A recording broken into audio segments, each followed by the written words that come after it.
Hey guys, tonight we slip through a shadowed archway in the Forbidden City's oldest quarter, the one tour never mention.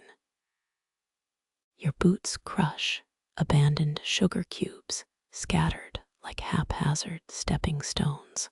Here's the thing about Ming Dynasty desserts. They're gorgeous enough to kill for literally. That caramelly scent. Probably a trap. So, before you get comfortable, take a moment to like the video and subscribe. But only if you genuinely enjoy what I do here. Where's everyone watching from? Drop your city and local time. Tell me how much sleep you're sacrificing tonight. Now, dim the lights. Maybe turn on a fan for that soft background hum.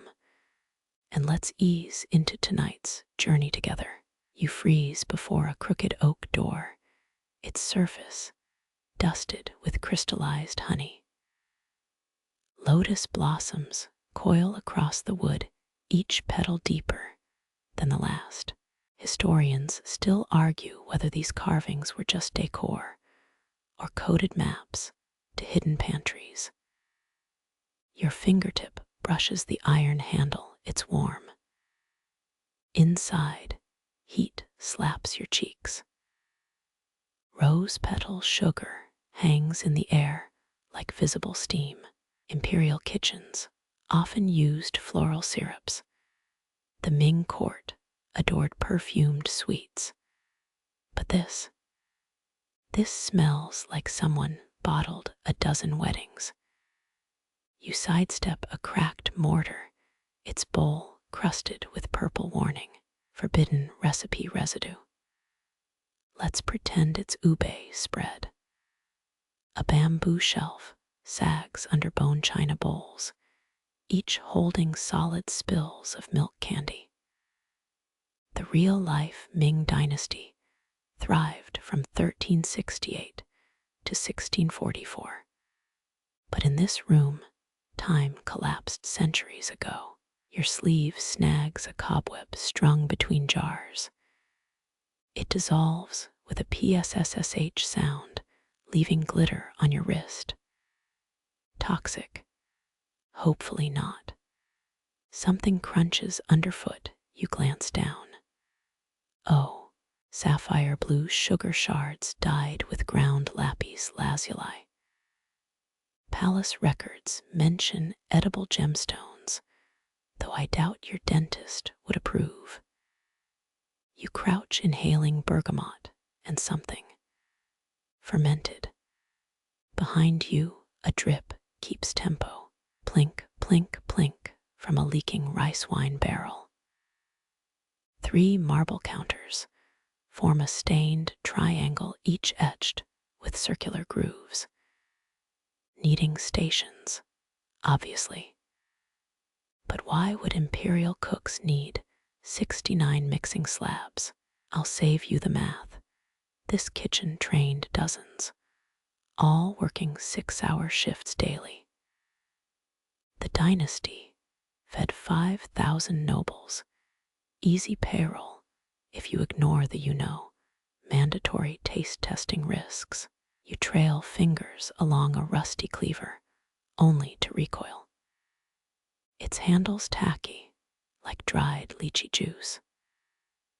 Modern bakers stress over burnt crusts. These guys dueled with ingredient theft accusations. Lose a sesame seed, straight to prison, no trial, just a furious pastry chef. Against the far wall, copper steamers taller than you drum tight silence. Their bamboo latches bear tiny ivory tags, names of discontinued desserts. One label reads frosted moon cicada cakes, which sounds awful. But who are we to judge Ming cravings? A breeze stirs, carrying jasmine from the courtyard. Real talk, actual jasmine oil harvests happened between 3 and 5 a.m. petals at peak fragrance. Miss the window, demoted to radish peeling duty. Your toe nudges a ceramic urn. It wobbles, spilling black sesame seeds across the floor. They roll like escaping ants, some vanishing into wall cracks. Don't fret. Ants here would have been executed for treason. True story. Palace guards once jailed a rat caught nibbling ginger reserves. Above the hearth, a scroll yellowed by centuries of smoke. It diagrams dessert towers, 30 layers high, balanced, using hair-thin spun sugar. Modern cake artists would weep. Historians found similar blueprints buried with a pastry chief. Proof dessert decorators took their secrets. Well, seriously, you lift a linen cloth, revealing petrified dough shaped like sleeping cats. No sane person would eat something that cute, not even a Ming emperor drunk on plum wine. The dripping stops. Now it's just your breath, and the sugar settling like faint rain. Welcome to the waiting game. The kitchen isn't done with you. On the counter, a single porcelain spoon stands upright. Balanced or planted, your reflection warps in its curved surface. One eye huge, the other barely there, staring back patient, daring you to dig deeper. You ease open a silk-bound journal, its pages the color of dried blood. Bone china bowls hold them upright, preventing scarlet ink from touching wood. Your fingertip hovers over characters. They seem to writhe like eels in brine. That crimson liquid cost more than jade back then, pure cinnabar mixed with barberry wine. Ming scribes used it for imperial decrees, though swallowing a drop could kill you. Historians still argue whether dessert recipes doubled as code for rebellion plans. Maybe Empress Wu's famous lychee bombs weren't just metaphorical. A rule catches your eye. Fold the dough 9 times beneath a waxing moon. Another insists steaming must pause during lunar eclipses, lest the batter weep. You snort. Imagine some sweating pastry chef checking star charts mid-souffle. Even their ovens had performance anxiety. The quirky part. Old texts claim moonlight leavened rice flour better than yeast. Some bakers swore by it, setting dough on pearl-inlaid trays at night. You press your thumb against the ink. It deposits a faint ruby smudge. Ghost recipe or edible time capsule. Light filters through mulberry paper screens, drawing your gaze to a half-buried note. Its corner protrudes like a trapped butterfly wing. You coax it free with a ladle handle. 7 words glare back. Whisk, only when Orion's belt aligns vertically. You glance at the dusk sky. Guess takeout wasn't an option back then. Air thickens with ghost pepper and nostalgia. Someone once wept into this batter. You picture a kitchen maid memorizing constellations between sugar grinds. Her ruler demanded desserts tasting of cloud, but supplied only leaden expectations. A stain spreads across the next instruction, vaguely resembling a teapot tipped sideways. Surviving words whisper. Failure to synchronize with tidal tables causes. The rest dissolves, much like your last attempt at macarons. You find a dried ginger flower pressed between pages, its petals brittle as policy documents.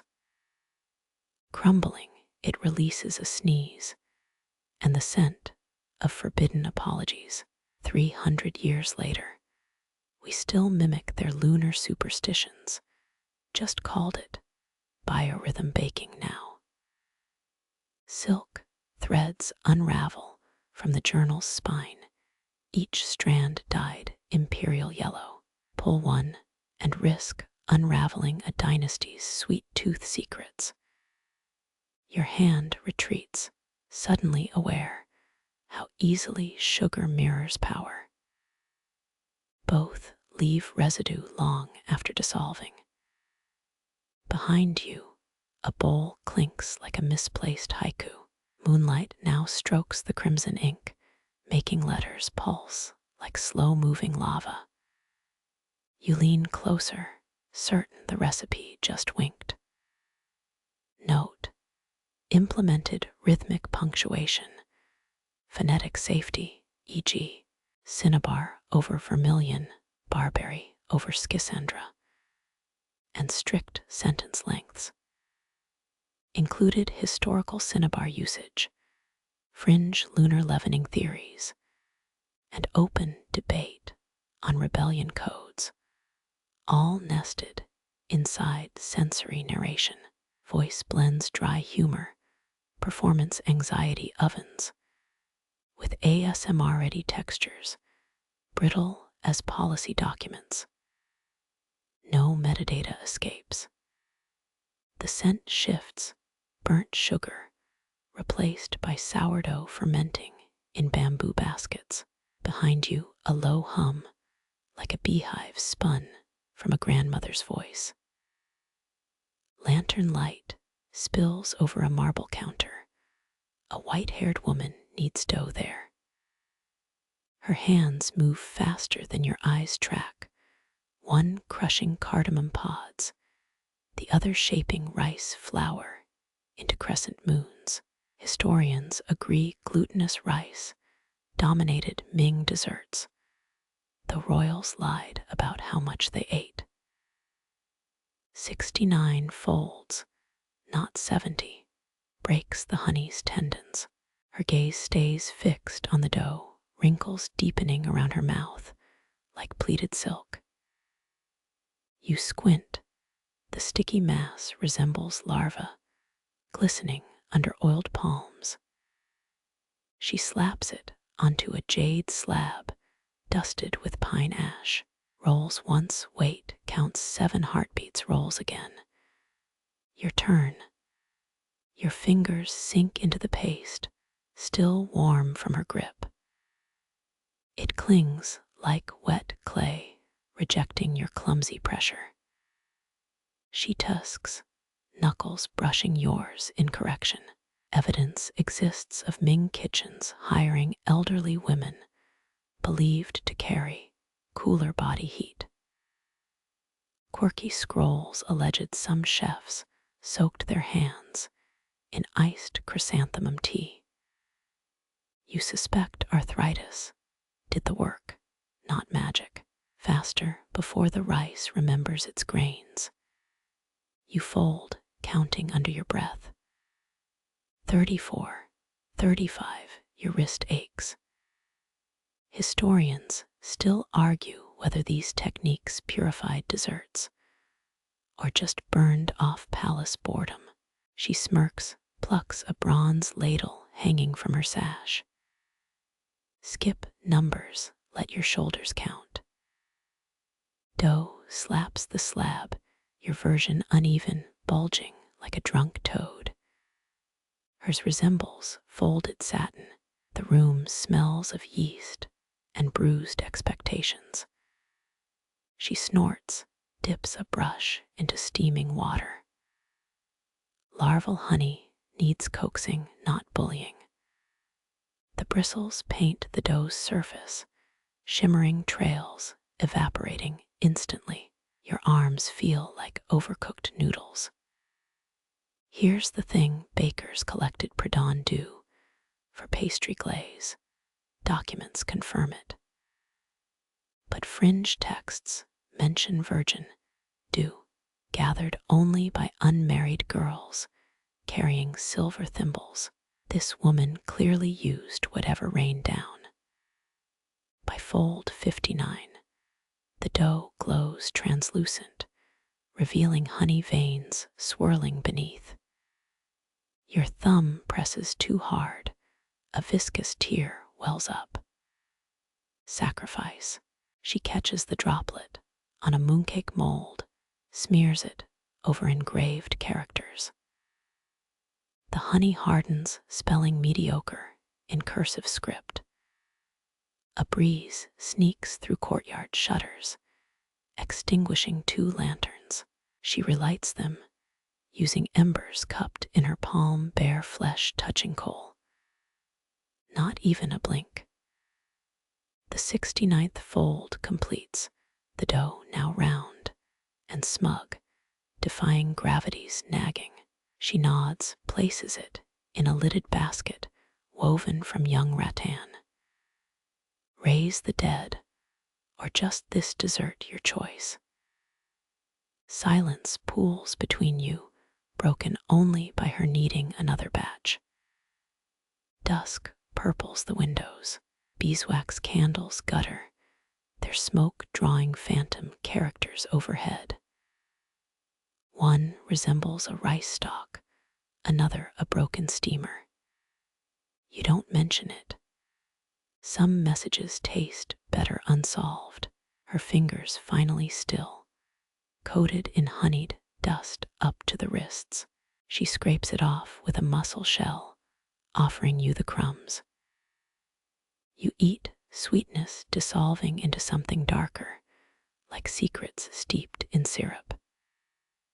Sticky rice wasn't always ceremonial, sometimes just dinner for homesick cooks. She wipes the jade slab, streaks of dough hardening into fossils. Tomorrow, someone will scrub them off, wondering about the hands that left them. Or not. Some legacies crumble faster than almond biscotti. The last lantern dims, hiding her face. Only her hands stay visible, flickering, still folding air where dough once rested. Muscle memory outlives empires, recipe cards, even honey's patience.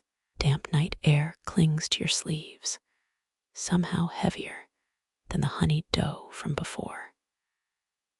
The white-haired woman hands you a bamboo basket lined with silk, so thin moonlight passes through like water. Third watch ends, fourth begins. She points westward, where the dog star dips below the palace walls. Historians confirm Ming chefs timed harvests by stellar positions, though farmers used cricket cages as clocks. You follow her into a garden, air thick with jasmine, barely contained by stem and leaf. Petals glow, faintly white, becoming blue at the edges. She snaps her fingers once, signaling you to kneel. 1 minute early, oil turns to vinegar. Her scissors hover waiting. Some texts claim midnight oils cured insomnia, but you suspect caffeine-less workers just craved excuses to nap. A faint bell tolls in the distance. Once, twice, she starts cutting. Flowers fall into your basket soundlessly, too soft for even mice to hear. Their scent swells, pushing against your temples like overripe fruit. Here's a secret. Jasmine tea became imperial tribute during Emperor Hongwu's reign fact, but fringe records mention drunken jasmine blooms, fed watered-down rice wine to boost fragrance. Tonight's flowers smell suspiciously merry. Snip, snip, snip, her scissors move like hungry herons. Your basket fills, petals brushing your wrists like chilled lips. Historians still argue whether night harvesting actually improved flavor, or just prevented peasants stealing blooms. Lift it higher, you're bruising the shy ones. She nudges your elbow, knuckles cold as river stones. Sweat beads above your brow, despite the chill. Each blossom wears a drop of dew mirroring constellations your city skies forgot. She plucks one deliberately, holds it to your ear. Hear that? The oils singing. Silence, then yes, a hum like distant beehives. You suspect your pulse, but play along. This woman once convinced an empress that egg whites could predict monsoons. No reason to doubt her now. Mist rises from the soil, coiling around your ankles. She pauses, sniffs the air, frowns. Too much west wind grab the clay pots now. You scramble for containers glazed with crushed oyster shells, each no larger than a teacup. She stuffs blossoms inside, sealing rims with beeswax. One pot cracks, scent exploding outward, sharp enough to sting your eyes. Waste. She clicks her tongue, tosses the broken shards into a fountain. Ripples spread, carrying petals like tiny sinking ships. Dawn threatens, gray light creeping over courtyard tiles. She accelerates, fingers blurring, urging you to match her pace. Cold numbs your fingertips, making blossoms slip like caught minnows. Ever heard of fragrance thieves? Scrolls describe Ming spies who infiltrated kitchens, stealing scented oils to replicate desserts elsewhere. Their punishment involved sniffing raw peppercorns until sneezing fits dissolved their memories. A quirky demise, though probably overstated. She slaps your hand gently as you reach for a half-open bud. Greedy, that one's still dreaming. Her scissors dart elsewhere, leaving the timid bloom trembling. 4 pots filled, 5, their weight warming against your chest. The scent shifts, now caramelized, almost edible. Your stomach growls loudly. She laughs, a rare sound like ice cracking over a pond. Jasmine oil on empty tongues brings prophetic dreams or indigestion. Scholars disagree. A guard's distant cough sends you both flat against the soil, pots cradled like stolen jewels. Ming Palace guards notoriously hated kitchen staff, blaming them for stolen sweets. Fact, but also convenient cover for midnight snacking. Silence resumes. She rises, dusts petals from her hair, nods toward a charcoal stove hidden behind magnolia trees. Time to steam the cowards. Pots settle onto perforated trays, lids removed. Rising steam carries the garden's essence upward, condensing on copper coils overhead. Drops fall into waiting vials, each amber bead worth its weight in silver. You stare hypnotized as scent becomes liquid. She nudges you. Stir the fire, 1 coal every 9 breaths. Embers crackle, responding to your prodding fork. Heat paints your face pink, while your back stays frozen. This job seemingly existed to humble apprentices.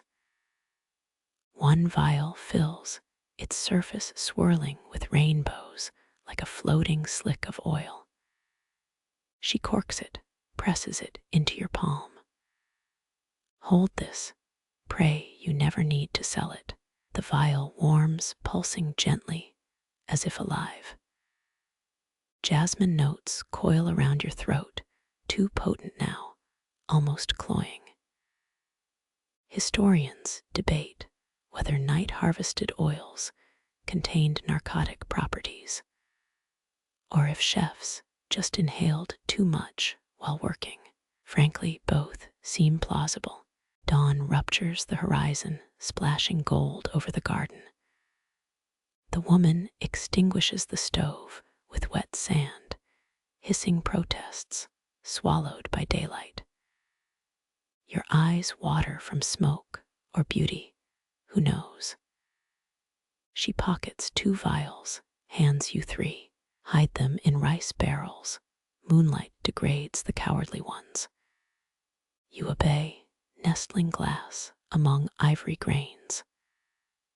Later, hungry servants might find them, mistake them for spice containers. Tragedy awaits, but not your concern today. The white-haired woman vanishes, leaving only crushed petals as evidence. Morning birds shred the silence, their songs coarse compared to Jasmine's mute aria. Your fingers remain sticky, scent baked into skin creases. Breakfast duties beckon porridge pots boiling dry, but you linger. A single blossom floats in the fountain, unblemished, defying gravity and logic. You leave it be. Some beauties refuse capture, melting instead into shadows, their secrets intact until the next midnight harvest. Sticky fingers smear lychee juice across the cutting board, translucent globes splitting open like bloated pearls. Servants scoot past, eyeing your workstation with unusual concern. One mutters about equinoxes, his stride quickening toward the pickled radish jars. Cherry red husks pile up sharp as broken beetle wings. Ming Kitchen's preferred lychees soaked in osmanthus honey fact. But these fruits glow faintly, their pale flesh shimmering ocean blue in cellar shadows. Feed them nothing but black mold moss, fermented 9 rains. A graveled voice stops your knife mid-slice. The jelly master stands behind you, hands hidden inside voluminous sleeves. Rumors claim he lost his thumbs during an emperor's taste test gone sour. He nudges a stone crock with his elbow, greenish sludge bubbling within. The smell hits sour earth rot with undertones of sugared violets. Fringe scrolls suggest certain lichens induced prophetic visions if you survived the stomach cramps. 1/9 moss to syrup ratio. Mistake this, and the batch flickers like dying stars.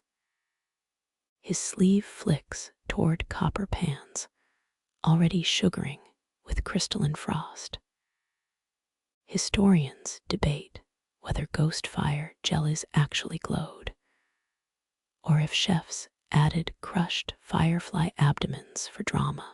Lychee pulp drowns in the malodorous moss goo, writhing as if alive. Notes to avoid, describing the squelch under your wooden spoon. 10 stirs counterclockwise. 11. The master slaps your wrist.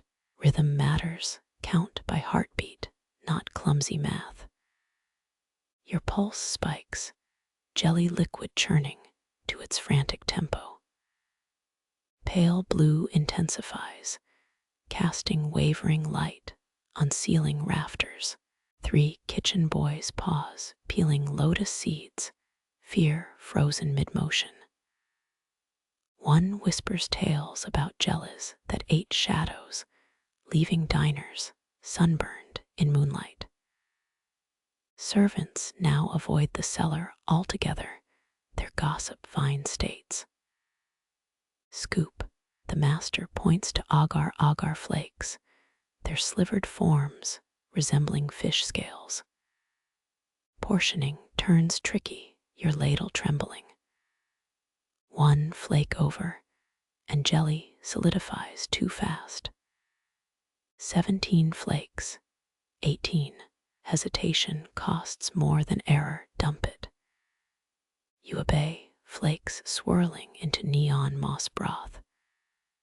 Steam rises, carrying vapors that sting your nostrils. 3 blinks, and the liquid cools, thickening unnaturally fast. Clay molds line up, each shaped like sleeping cicadas. The master chuckles, humming songs in a dialect that sharpens consonants like knife tips. Pour, don't breathe. You fill each mold, pupils dilated by the jelly's hypnotic light. Bluish rings halo your hands. A temporary stain, servants call ghost kisses. One mispour, the jelly slops over, burnishing the wooden table with bioluminescent splatter. Don't lick that, warns a passing spice maid. She tosses you vinegar-soaked rags. Last apprentice, who tasted early, woke up screaming about dancing badgers for weeks. The master scowls, producing whittled bamboo sticks. He spears one jelly, holding it aloft. Internal light pulses slower, then faster, mimicking a panicked heartbeat. Underfed moss. He chucks the faulty jelly into a slop pail, azure glow, extinguishing with a hiss. 5 perfect cicadas remain, their abdomens shimmering brightest. Cellar air grows colder, though the ovens rage nearby. Hair rises on your arms, static clinging like invisible spider webs. Ever heard about Ming ice houses preserving summer fruits via subterranean salt chambers? Fact, but this chill feels hungry. The master opens an ivory inlaid cabinet, revealing shelves stacked with glowing jellies from prior batches. Their collective radiance paints his wrinkles cobalt. One box bears vermilion warnings, autumn equinox, or bust. Light means live cultures, dark means deadly. He shuts the cabinet, latches clicking like raven beaks. Heat rushes back, thawing your fingertips. Historians still argue whether these desserts caused hallucinations, or if starving chefs just nibbled toxic moss between shifts. Your stomach gurgles, drawn to the jellies' unearthly shimmer. The master senses weakness, blocking your view with his sleeve. Temptation corrodes. Will fetch the sealed jars from the forbidden alcove. You navigate coiled corridors, past steaming vats of coconut milk. The alcove hides behind a tapestry, depicting monkeys roasting lychees, which feels pointed. Inside, dozens of jars glow like captive lightning bugs. Carrying them back, your arms ache. Each jar hums, vibrations traveling up bone marrow. One misstep, and they might shatter, releasing whatever sleepless energy ferments inside. The master inspects seals, nodding approval. He positions jars around the molds, radiating cold that beads condensation on nearby melons. Serving trays materialize, silver etched with plum blossoms, arranged 3 per plate, with candied ginger between. His orders brook no creativity. Jellies wobble menacingly as you transfer them, glow intensifying with each wobble. A crash echoes from the spice pantry, followed by swearing. The master rolls his eyes, knowing guards Investigate missing cinnamon stores again. Ming records prove spice thefts exceeded jewelry robberies fivefold. Plates complete, you step back. The blue casts long shadows, stretching servant silhouettes into giants on the far wall. Never taste before equinox. Fermentation needs celestial alignment. The master wipes his hands, moss stains lingering under his nails. He locks leftover jellies in a lead-lined chest, key swallowed whole. Servants collect the trays, gloved hands trembling. One plate nearly topples, jellies vibrating toward its edge like living things. Moonrise inches closer. The masters gaze darting between windows and trembling desserts. Jelly light mingles with twilight, muting both into something otherworldly. 3 jokes about fermented desserts later. None land. His humor died with his thumbs, presumably. Your shift ends, but curiosity roots you beside the cooling cabinet. The glowing seams whisper promises, honeyed lychee notes spiked with brine.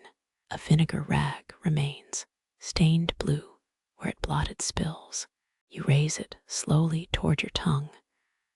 The vinegar hits first sour as betrayal, then blue blazes across your tongue. It tastes nothing like lychee. Closest comparison. Licking a frozen coin while lightning strikes a honey pot. Your molars tingle ears, popping as flavors detonate, violating equinox law already. A shadow looms, sword grit voice, unmistakable. Head chef, Peng grips your collar, hauling you backward. That vinegar rag flutters down, staining cobblestone cerulean. He sniffs the air, nostrils flaring like an offended hound. Back to kneading dough, you forfeit delicate tasks. Disgrace leads you to the courtyard, where peonies droop under midday sun. Most bloom scarlet, imperial family's color, but one bush glows pale pink. Eunuchs whisper its roots, drank concubine Xiao's tears after her sesame cakes failed. Historians confirm peonies held political weight, over 30 varieties banned for commoners.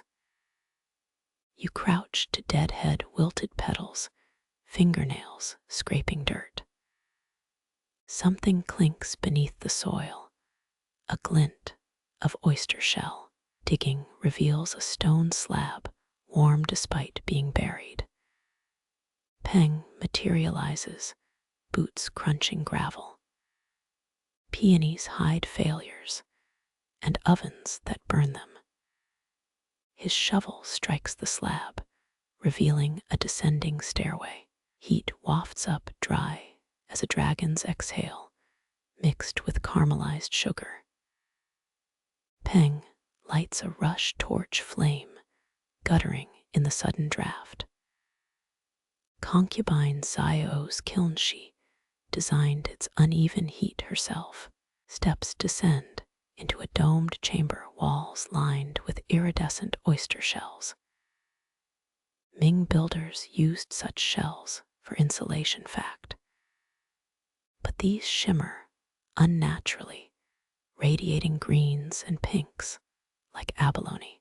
The oven squats center room, its clay belly venting crooked smoke. Peng slaps its side, flakes of ancient ash snowing down. Never holds steady temperature, drafts shift like court allegiances. He points to ventilation shafts disguised as peony stems above. That explains their metallic groans during windstorms, always dismissed as haunted blooms. You eyeball trays of custards inside, each listing leftward like sinking ships. Their browned tops crack, revealing trembling centers, lopsided, but precisely so, Peng murmurs. He removes one, its tilt mirroring a famous pagoda's intentional asymmetry. Wild theories claim concubine Xiao baked coded messages into dessert angles, directions, to hidden love letters, sweat beads your neck, oven breath prickling skin. Peng orders you to refuel it with olive pits stored in corroded urns. Each pit pops when tossed inside, sounding like miniature fireworks. He nudges a custard toward you, spoon handle first.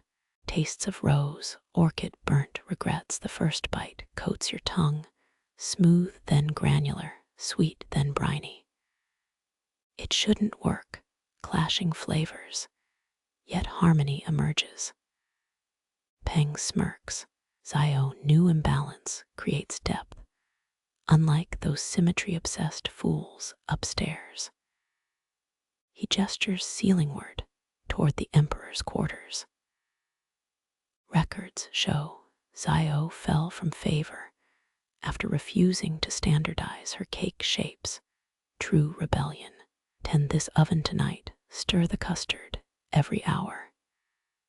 Skip once, curdling occurs. Skip twice, ghosts finish the batch. Peng climbs the stairs, leaving his torch jammed in a wall crevice. Shadows dance across shell mosaics, forming fleeting shapes. A woman kneading dough, a peony shedding petals, a noose dangling. Midnight creeps in temperature, swings sharpen. Custards rise unevenly, their domes cracking like arid earth.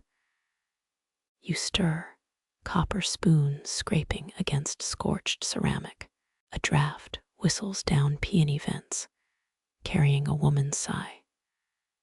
Some claim concubine Xiao haunts her oven, others say bakers hallucinate from heat exhaustion.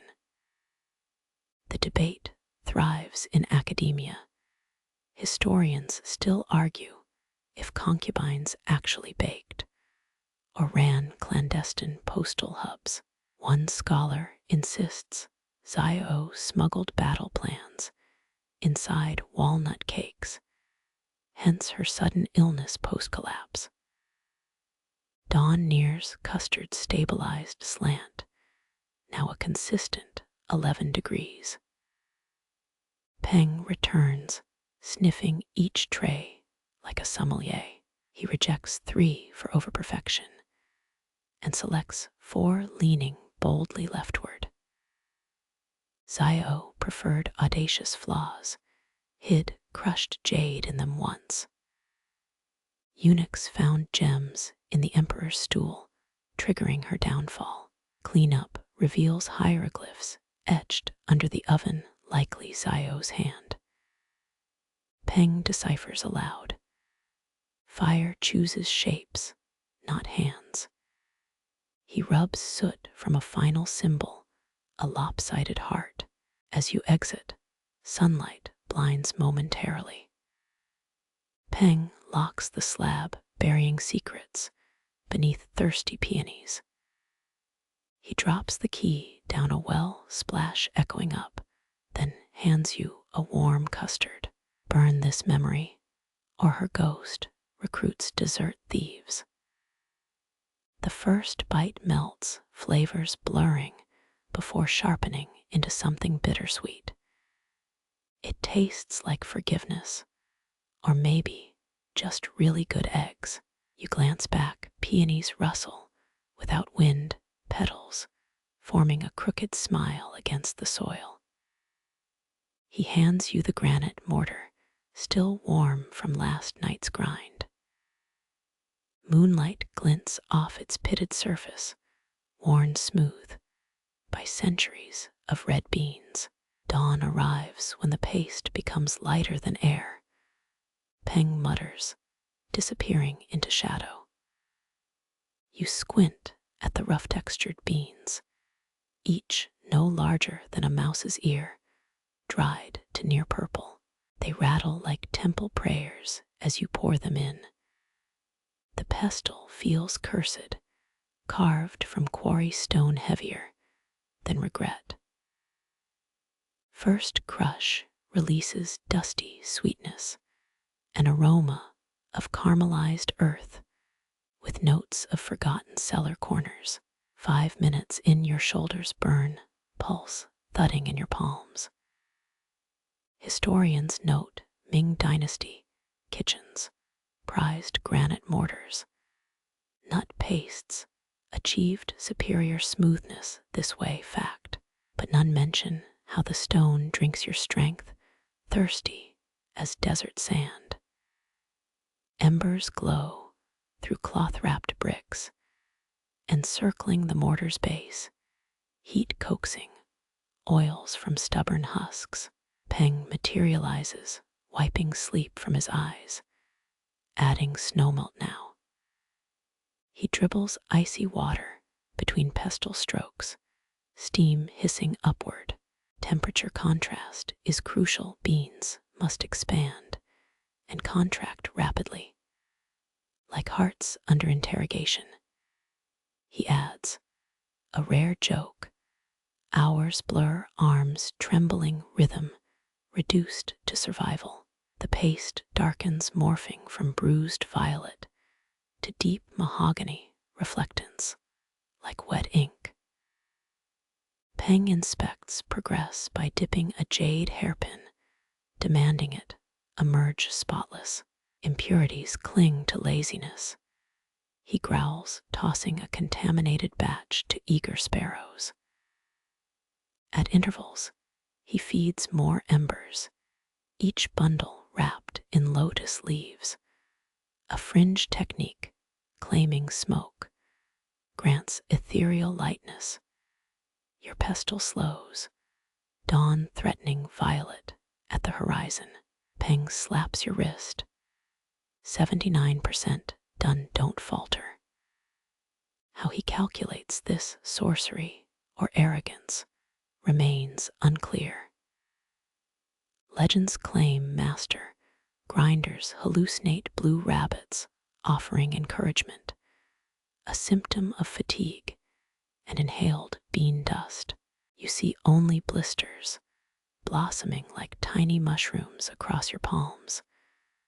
Final stretch demands agony, each circle grinding bone against stone. The paste whitens inexplicably, achieving the shade of moth wings, weight evaporating like morning dew. Peng leans close, sniffing like a tea sommelier. Dragon-worthy at last, stop. You collapse, forehead meeting cool courtyard tiles as he spoons a sample. Historians still argue whether dragon referred to emperors or literal serpents who demanded tribute sweets. He smears paste on your tongue, texture like silk spun from clouds, dissolving before fully perceived. Sweetness arrives delayed, a honeyed whisper after the fact, proof of proper technique.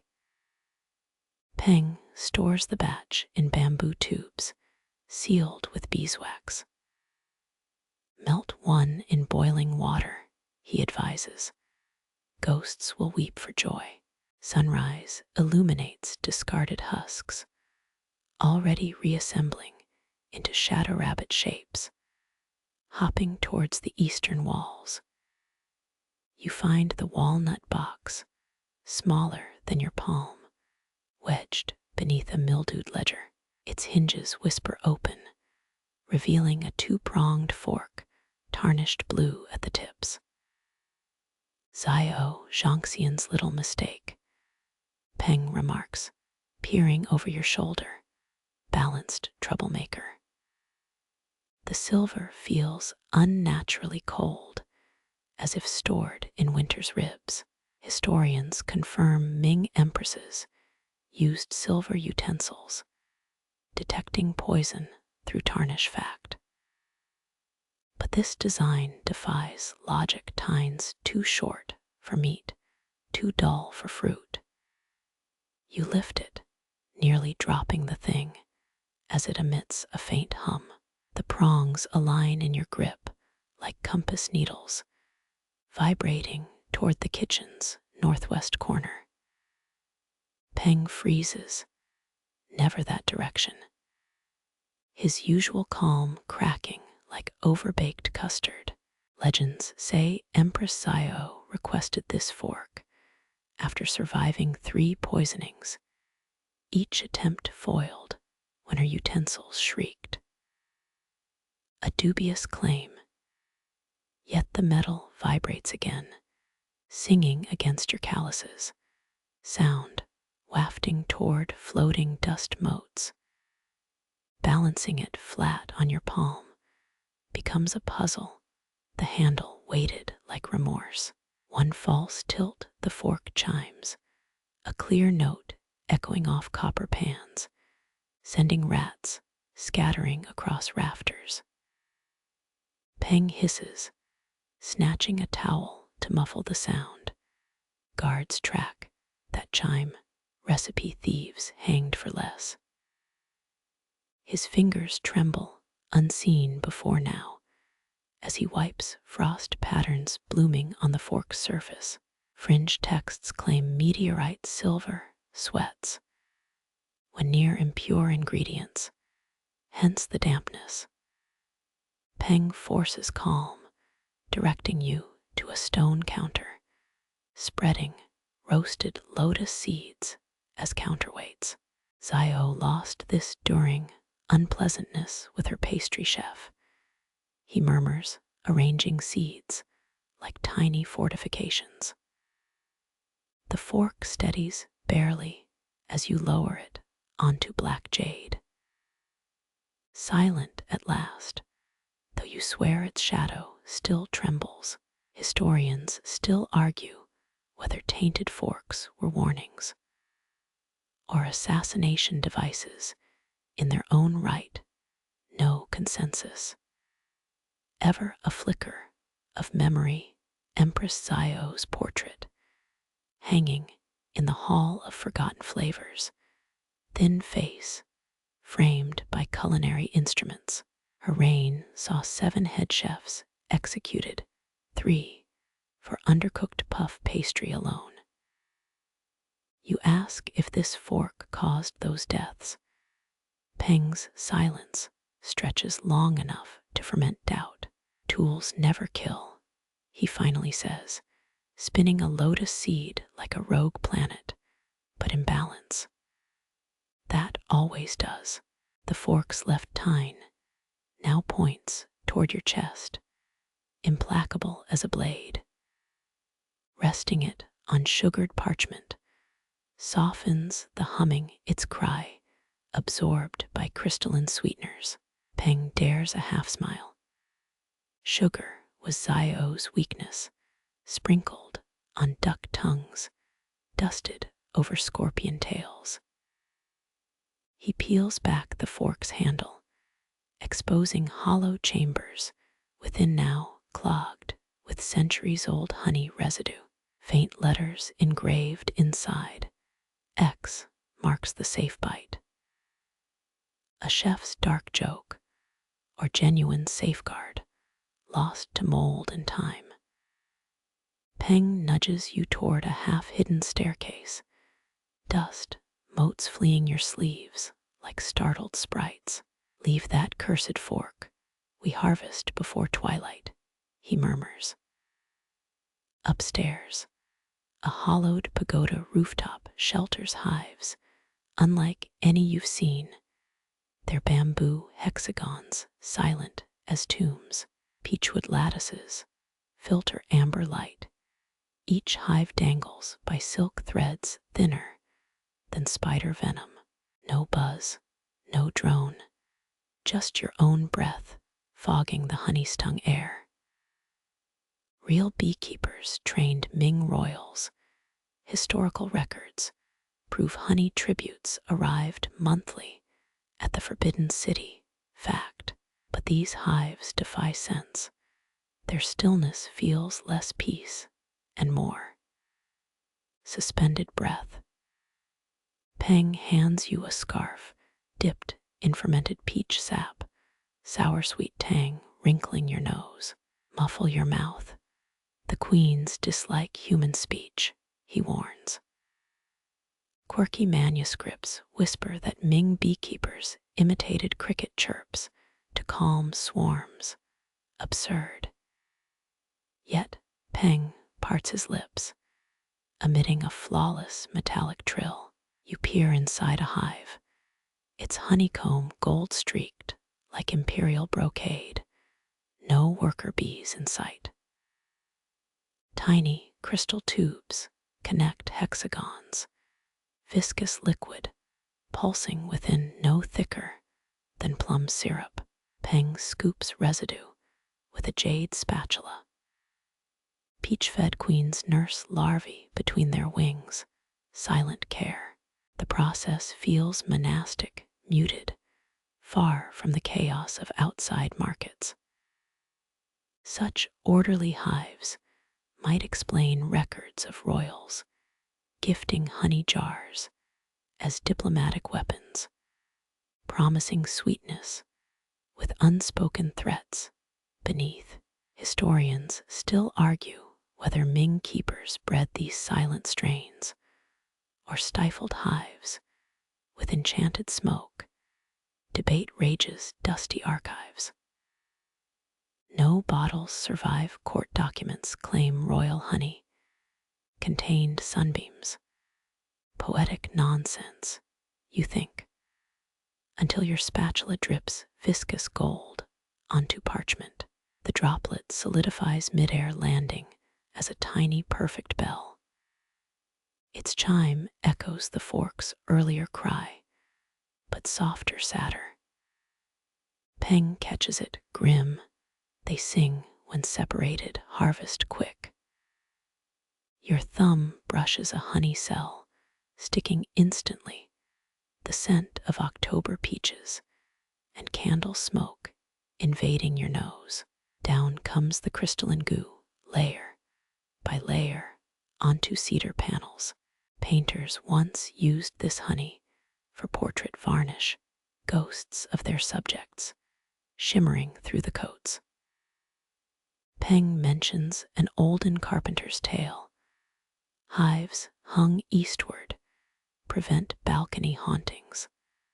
Laughter dies when a honey string stretches between two panels, unsupported, defying gravity like model silk. Worker bees emerge at last, silver white and noiseless, wings barely twitching as they crawl over your wrist. Their legs dust you with pollen, the color of oxidized bronze, each grain warm enough to scorch parchment. Peng stuffs a copper vial with amber globules. One drop per tart.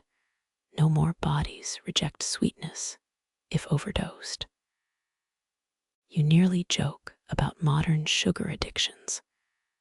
Then watch a stray honey thread knot itself midair, tethered to nothing, dangling like a golden noose. Heavy footsteps boom downstairs.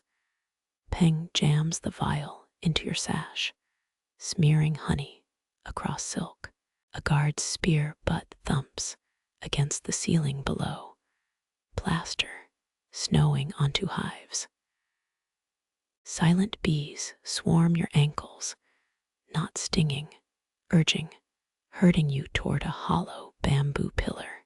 Peer inside, just darkness, until peach sap drips from above, illuminating handholds down. You inch down the hollow pillar, peach sap, making each bamboo grip slick as old jade. Your feet touch cold stone, another cellar, this one reeking of brine and burnt clay. Peng's muffled voice floats after you. Find the salt master, mention crickets, survive. Torchlight reveals 12 children, none taller than your shoulder, grinding pink crystals with pearl-handled spoons. They kneel on reed mats, silver scales glinting before them like captive moons. Salt mounds shimmer hundreds of tiny volcanoes, each grain precisely counted.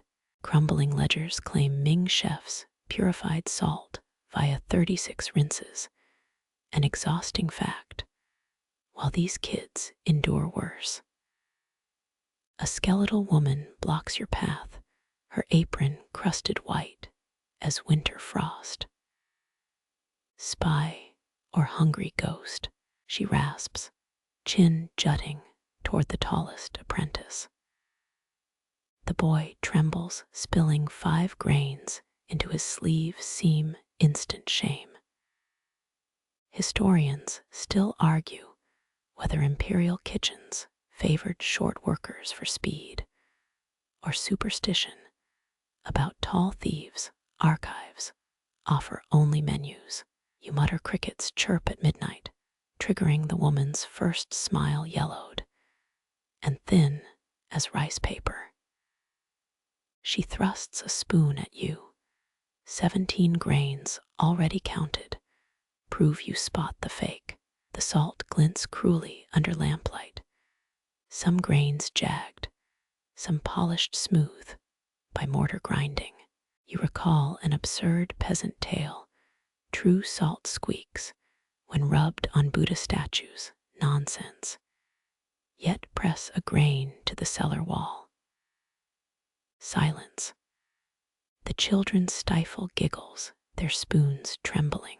Your fingertip hovers, testing weight, wetness, how each crystal fractures under pressure.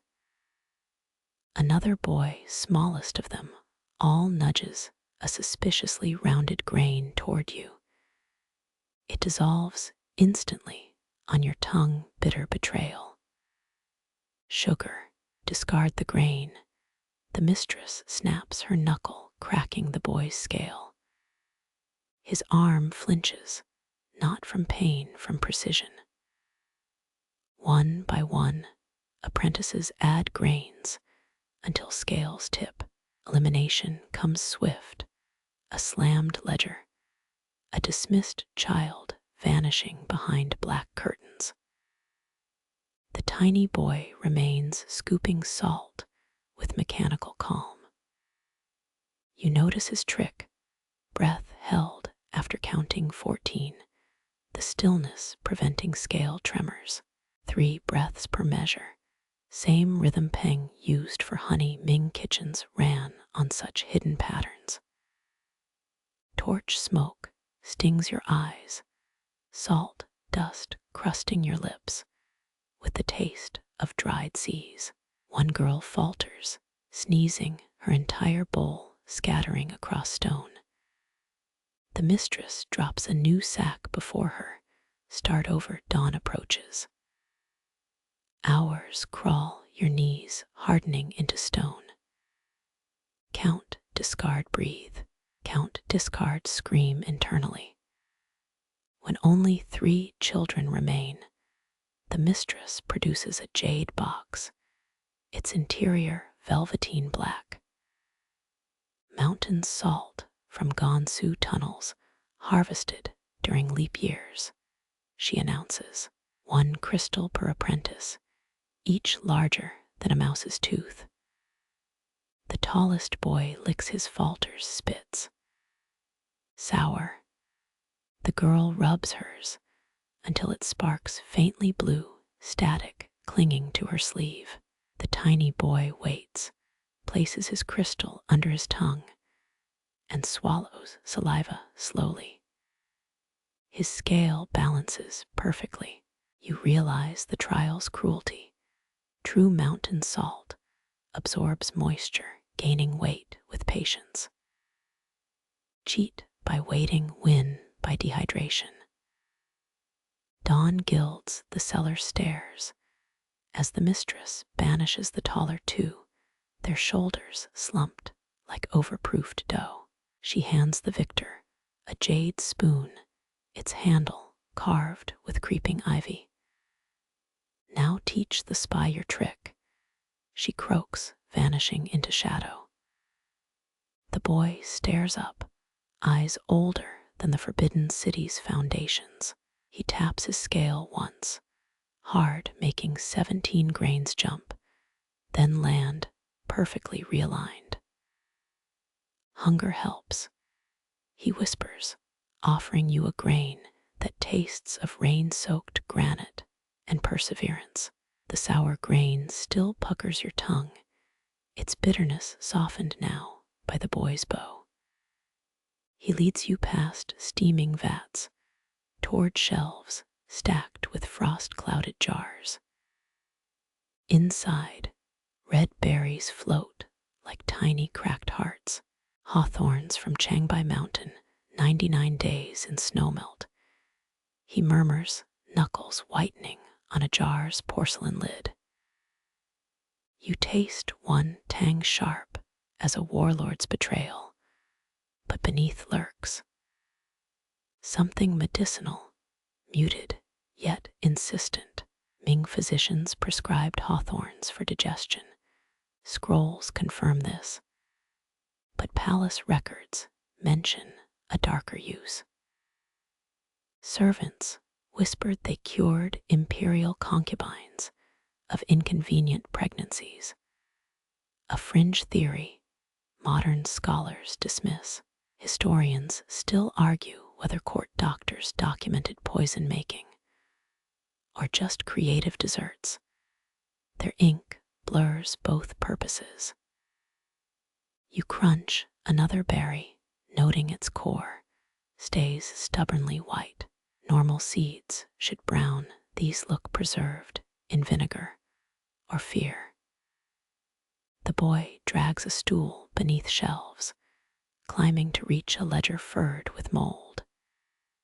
He flips pages, stained by tea spills, showing ingredient lists crossed out by beetlewing ink. One entry survives, snowmelt from imperial tombs, never wells. Your throat tightens. Drinking ancestral ice, what privilege or punishment hid in those defrosted drops? A chill creeps up your sleeves. The cellar isn't cold, yet your breath fogs. You study the jars again, their glass thicker at the bottom, weighted for burial. Making jokes feels wrong, but you mutter 99 days. Should have just binge-watched Ming Dynasty dramas instead. The boy's lips twitch, a ghost of amusement, before he pries a jar open with a rusty spoon. Clouds of frost escape, drifting toward the ceiling like miniature blizzards. The berries inside glisten, coated in jagged sugar crystals, each one a tiny snow globe.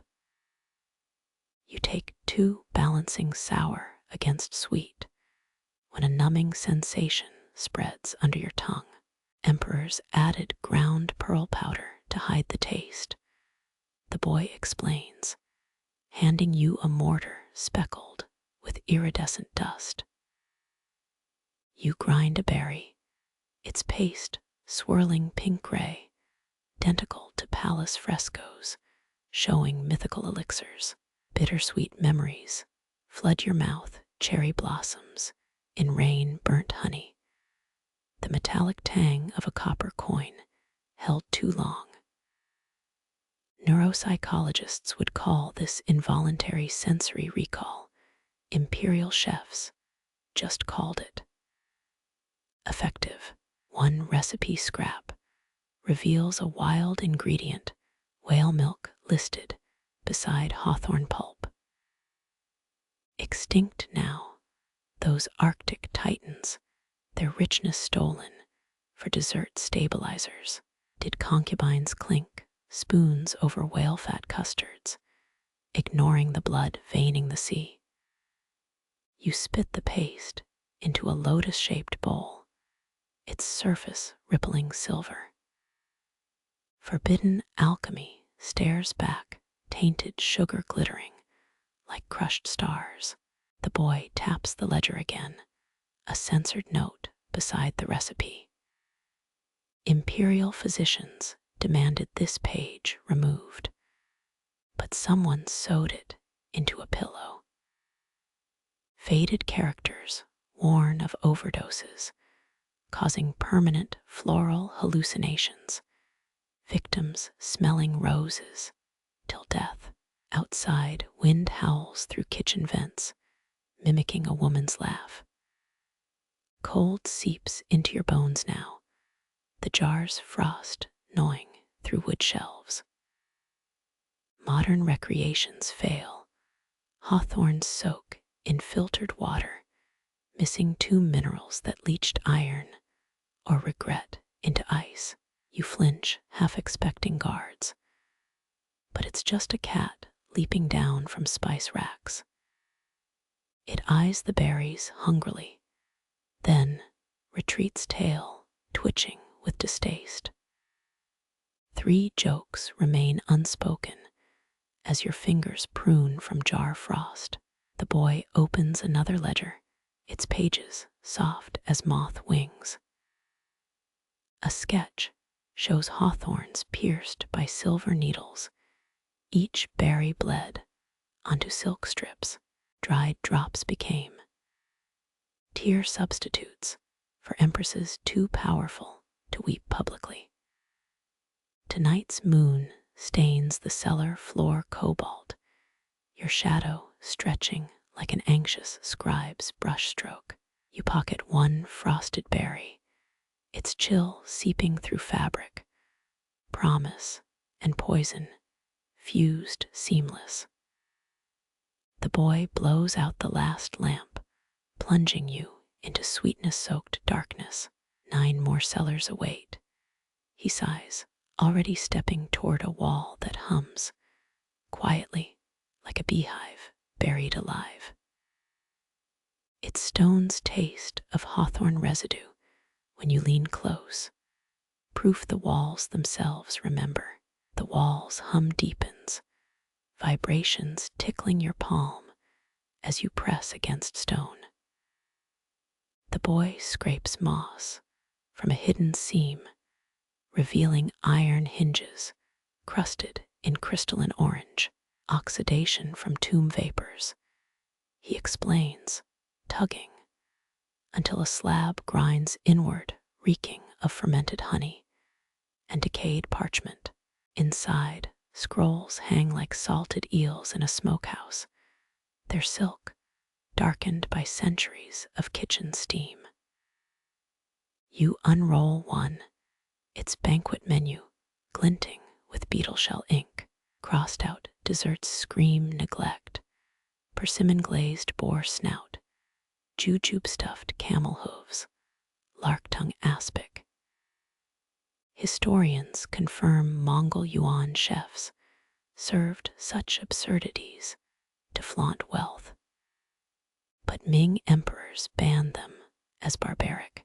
A red X slashes across dehydrated whale umami bombs, the description detailing blowfish venom as garnish. Quirky fringe texts claim Kublai. Khan's poison tasters demanded seconds, not to check safety, but addiction. You trace the recipe's spidery script, marinate 7 days in crippled starfish brine, and gag, imagining the stench. Historians still argue whether banquets were diplomatic genius or just rulers showing off. Look how many lark tongues I waste. The boy drags a finger over erased characters. They shimmer blue under moonlit cracks in the wall. Invisible ink, maybe lemon, or mule bile, reveals a footnote. Consuming this causes temporary voice loss, perfect for silencing soprano concubines. You snort, shut her up, then serve fancy jelly, really committing to the bit. The boy doesn't laugh, eyes fixed on a scroll corner depicting a melon carved like a phoenix. Its seeds are teeth, human molars dyed saffron yellow, socketed into rind. Actual dental records show concubines sold healthy teeth for dessert garnishes, proof their mouths were inspected monthly. Disturbing, but hey, early loyalty points program. He hands you a recipe scrap, stained by something oily. Recreate one banned dish. Ghosts taste it through you. The paper lists steps for crystallized hornet nests. Collecting hives after first frost, steeping them in well water, sneezed into by a left-handed eunuch. Your gut clenches, but curiosity outweighs fear. You gather mortar-crushed hawthorns left over from the cellar, thinking to substitute their sourness for venom. The boy lights a brazier, its coals still cradling remnants of fermented moss from the lychee jellies. Flames lick a bronze wok, its surface etched with tally marks. 13 scratched lines, maybe failed attempts, or cooks counting victims. You fry hawthorn paste, sizzling globules hissing like wet cats. It morphs into crimson jelly, quivering violently, defying gravity's quiet authority. A scholar wrote that Ming desserts mirrored court politics. You muse, stirring furiously beautiful, but liable to collapse. The boy nods, sprinkling crushed lapis, lazuli as fake venom. Historians confirm royals ate gemstone powders, believing they'd live forever. Spoiler, they didn't. Steam twists into shapes, a serpent, a teapot, a scowling eunuch's face. You pour jelly into snow leopard bone molds, carved with peach pit precision. Cooling transforms the mess into translucent rubies, their cores swirling with how many hawthorn pips you've missed. A breeze snakes through the chamber, extinguishing 2 lamps. Shadows thicken, breathing just beyond the wok's glow. The boy freezes, spoon midair, as frost blooms across his sleeve. The jelly trembles not from drafts, but some internal pulse. You lift a piece sweet and acrid toward your mouth. The first taste floods your tongue with burnt sugar and regret, flavors so sharp you see imaginary kitchens. A ghostly hand grips your wrist, ice cold, forcing the bite down. Voices whisper more again. You'll serve us till your teeth fall out. Neurogastronomy journals call this phantom flavor syndrome, but imperial scrolls blame restless appetites. You swallow, throat seizing as the grip fades. The boy stares, jaw tight, at your now empty fingers. There, polite enough to chew for you, he mutters, pointing to bite marks in the jelly. Tiny, serrated, unlike any human dentition. Fossil records show Ming nobles kept pet pangolins, bred to lick plates clean. But the scrolls never mention them, snacking on cooks.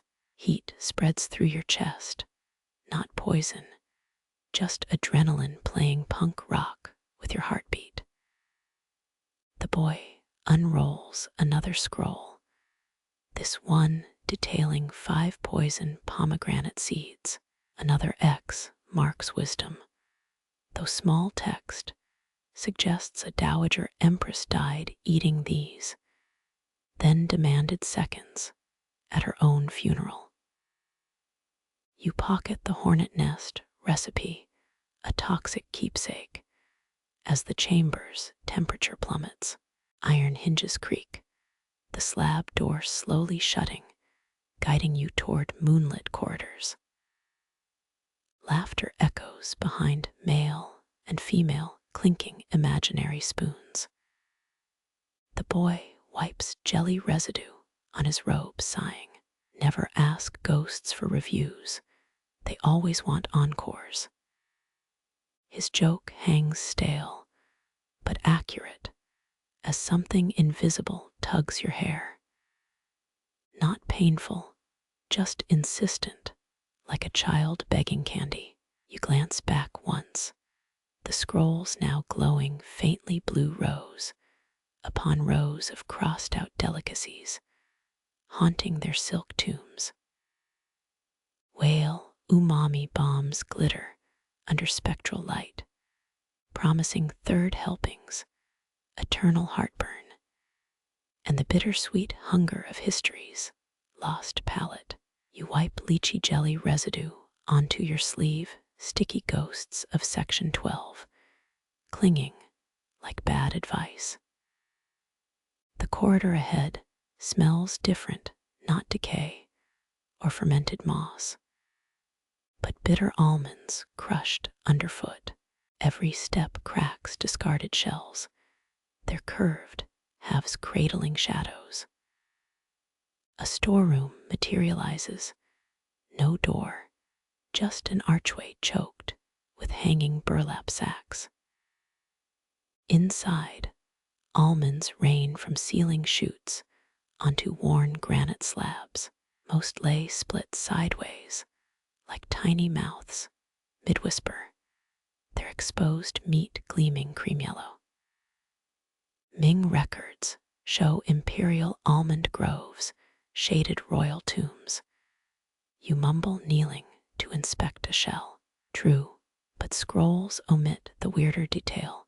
Workers filed teeth into grooved chisels for better cracking leverage. Actual skeletons from Nanjing palace workshops prove it. Jawbones smooth as river stones from decades of nutshell gnawing. The boy kicks a pile, stirring almond dust motes that hover, suspiciously geometric. You packed the frozen hawthorn earlier, now these. Emperor's diabetes must have been legendary. He snorts, a half-laugh muffled by his scarf. A slate propped against the wall snags your eye. Its chalk rules blur, weather-worn, except one crisp line. Shells cracked sideways yield sweeter paste. Boots must face west. Below that, a warning smudged to near illegibility. Disobey, and your batch curdles before steaming. You glance at your boots, currently facing northeast toward a dented bronze mortar. History books love debating Ming kitchen rigor. Were these rules precision or paranoid theater? Rotating westward feels silly, like appeasing a compass ghost, but you shuffle sideways. The boy mimics you, grumbling. If my heels face east, does the pastry explode? Almonds resist cooperation. Hammering them sideways takes surgical patience, each strike requiring exactly 3 pounds of pressure. Miss, and the nut shatters uselessly. Your knuckles bruise fast, purpling to match the slate's faded script. Historians still argue whether almond drills existed. You muse, a distraction from pulsing fingers. Some say concubines cracked these with pearl-tipped needles. Others blame trained finches. 3 almonds survive intact, split clean along their dorsal seams. Their exposed flesh releases oily sweetness, nothing like modern store-bought sterility. Mortar pounding begins, rhythm synced to your heartbeat. The boy feeds almonds slowly, one every 17 seconds, counting sotto voce. Too fast, he claims friction cooks the paste prematurely. Scroll fragments mention almond milk enemas for constipation. You joke, wincing at the mortar's weight. Think they'd offer frequent flyer miles. He glares, no humor in nut rituals, but a porcelain jar held in his left hand trembles. Condensation beads, its contents colder than the room. What's that? Liquid nitrogen. Morning dew collected only from chrysanthemums grown above abandoned latrines. You pause mid-pestle swing, flowers fed on. Royal sewage. Nutrients boost floral alkaloids, or so eunuch cookbooks claim. He shrugs, uncorking the jar, its odorless vapors twisting into tiny snowflakes. The almond paste thickens, gummy, reluctant. Imperial recipes demand to be added in precisely 7 drops, no more, no less. Miscount, and your dessert insults dragons. Mythical reptiles aside, confidence plummets when paste resembles lumpy mortar itself. 7 drops fall silver bright in torchlight. The mixture transforms, glossy, sinisterly smooth. It now smells like forgiveness, if forgiveness were edible, and slightly narcissistic. Now steam it quick, before the kitchen imps notice. The boy hisses, handing you a bamboo tray dusted with rice flour. The paste wobbles as you spread it, a dessert Rorschach test, predicting doom. Steamer baskets wait stacked like bomb squad equipment, their rattan sides still damp from prior disasters. Impossibly, it holds shape. Almond paste domes rise, proud, golden, uncharred. 12 minutes pass, each second monitored via water clock, dripping into a tub of asleep carp. One carp stirs, splash, and the boy pounces, lids off, steam billowing like angry ghosts. Your creation survives, barely, slightly lopsided, like the dynasty it served. The first bite melts, hotter than expected, scorching your tongue. But sugar soothes instantly. Dragons might tolerate this, the boy mutters, eyeing his half-eaten portion. Or at least not burn down villages over it. Faint screeches echo down the corridor, metal on stone, like some enraged kitchen god dragging cleavers over granite. You freeze, boots instinctively shifting eastward by accident. The remaining almond paste quivers, then seizes, curdling with disgusting majesty, collapsing gracefully as a dumped concubine. Oops, you whisper, as the sludge emits a wet cough-like sound, its surface bubbling with accusatory blisters. Guess west wasn't a suggestion. The boy kicks your boot heel, rotating it westward again. Pray that's just almond paste, not someone's unfinished revenge.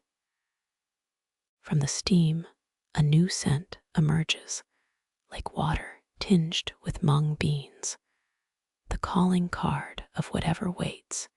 In section 14, you pocket 2 uncurdled almond domes, sugar-dusted contraband, as the corridor's torches flicker into sapphire flames, your shadow stretching long toward whatever lies beyond sugared doors and stones that sing.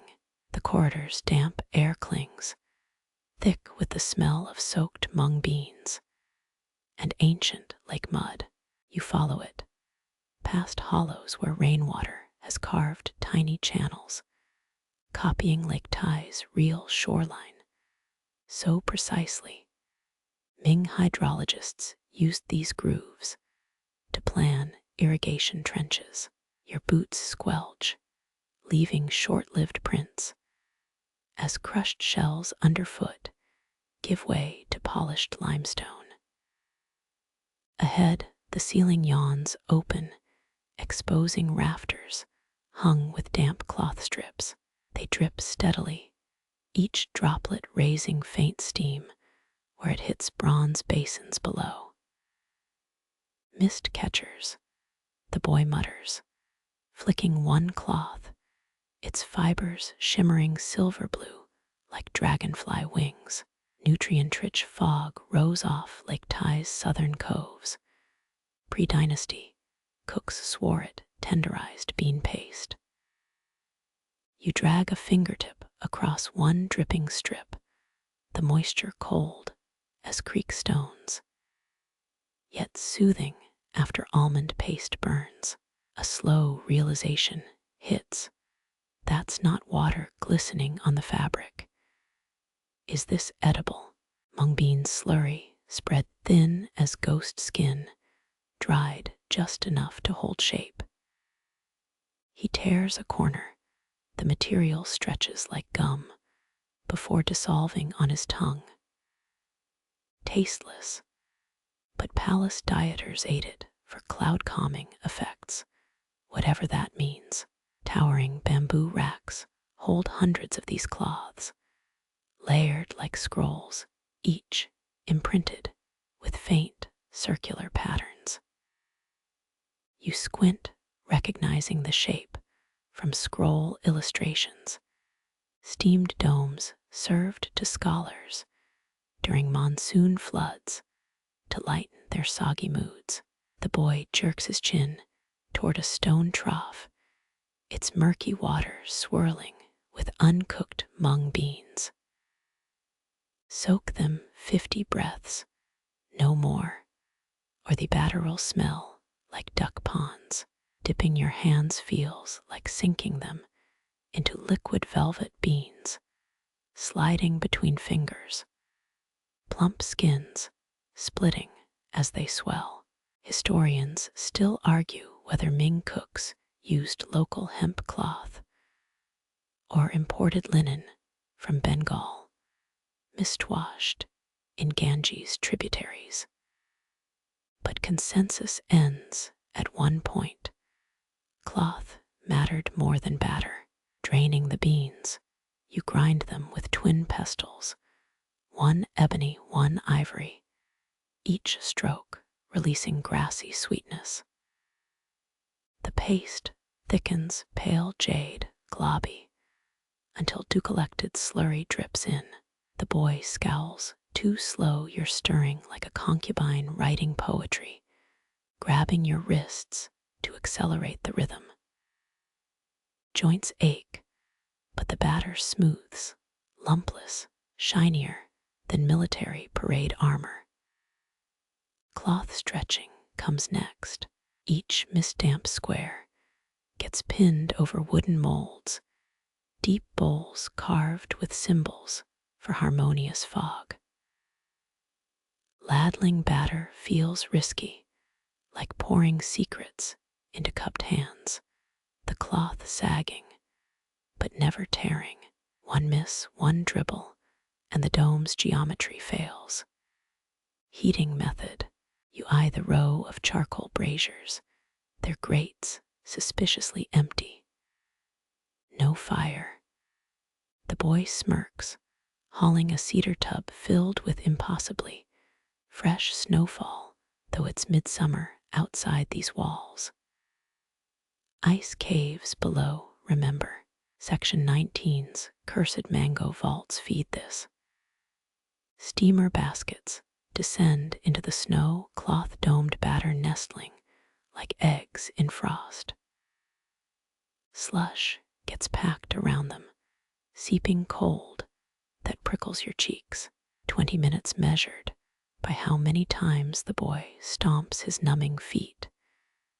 And it's done. Peeling cloth away reveals flawless mounds, translucent, pulsing faintly like jellyfish. You exhale, and the nearest dome quivers, trapping your breath inside as fog swirls in its core. Tier 1, the boy whispers, suddenly solemn. Fingernails breach the surface, sweet steam erupts, but it doesn't disperse. The fog coils upward, forming shapes, shoulders, a blade, half a face screaming soundlessly, like Thai's kitchens drowned entire brigades during a flood, workers chained to stoves.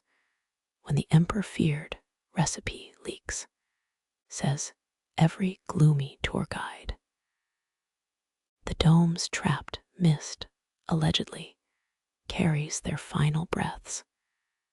Depending on which tavern ghost story medalist you ask, your lungs tighten, tasting iron, not sugar, as the fog face drifts closer. Stop staring. It's just lactic acid buildup.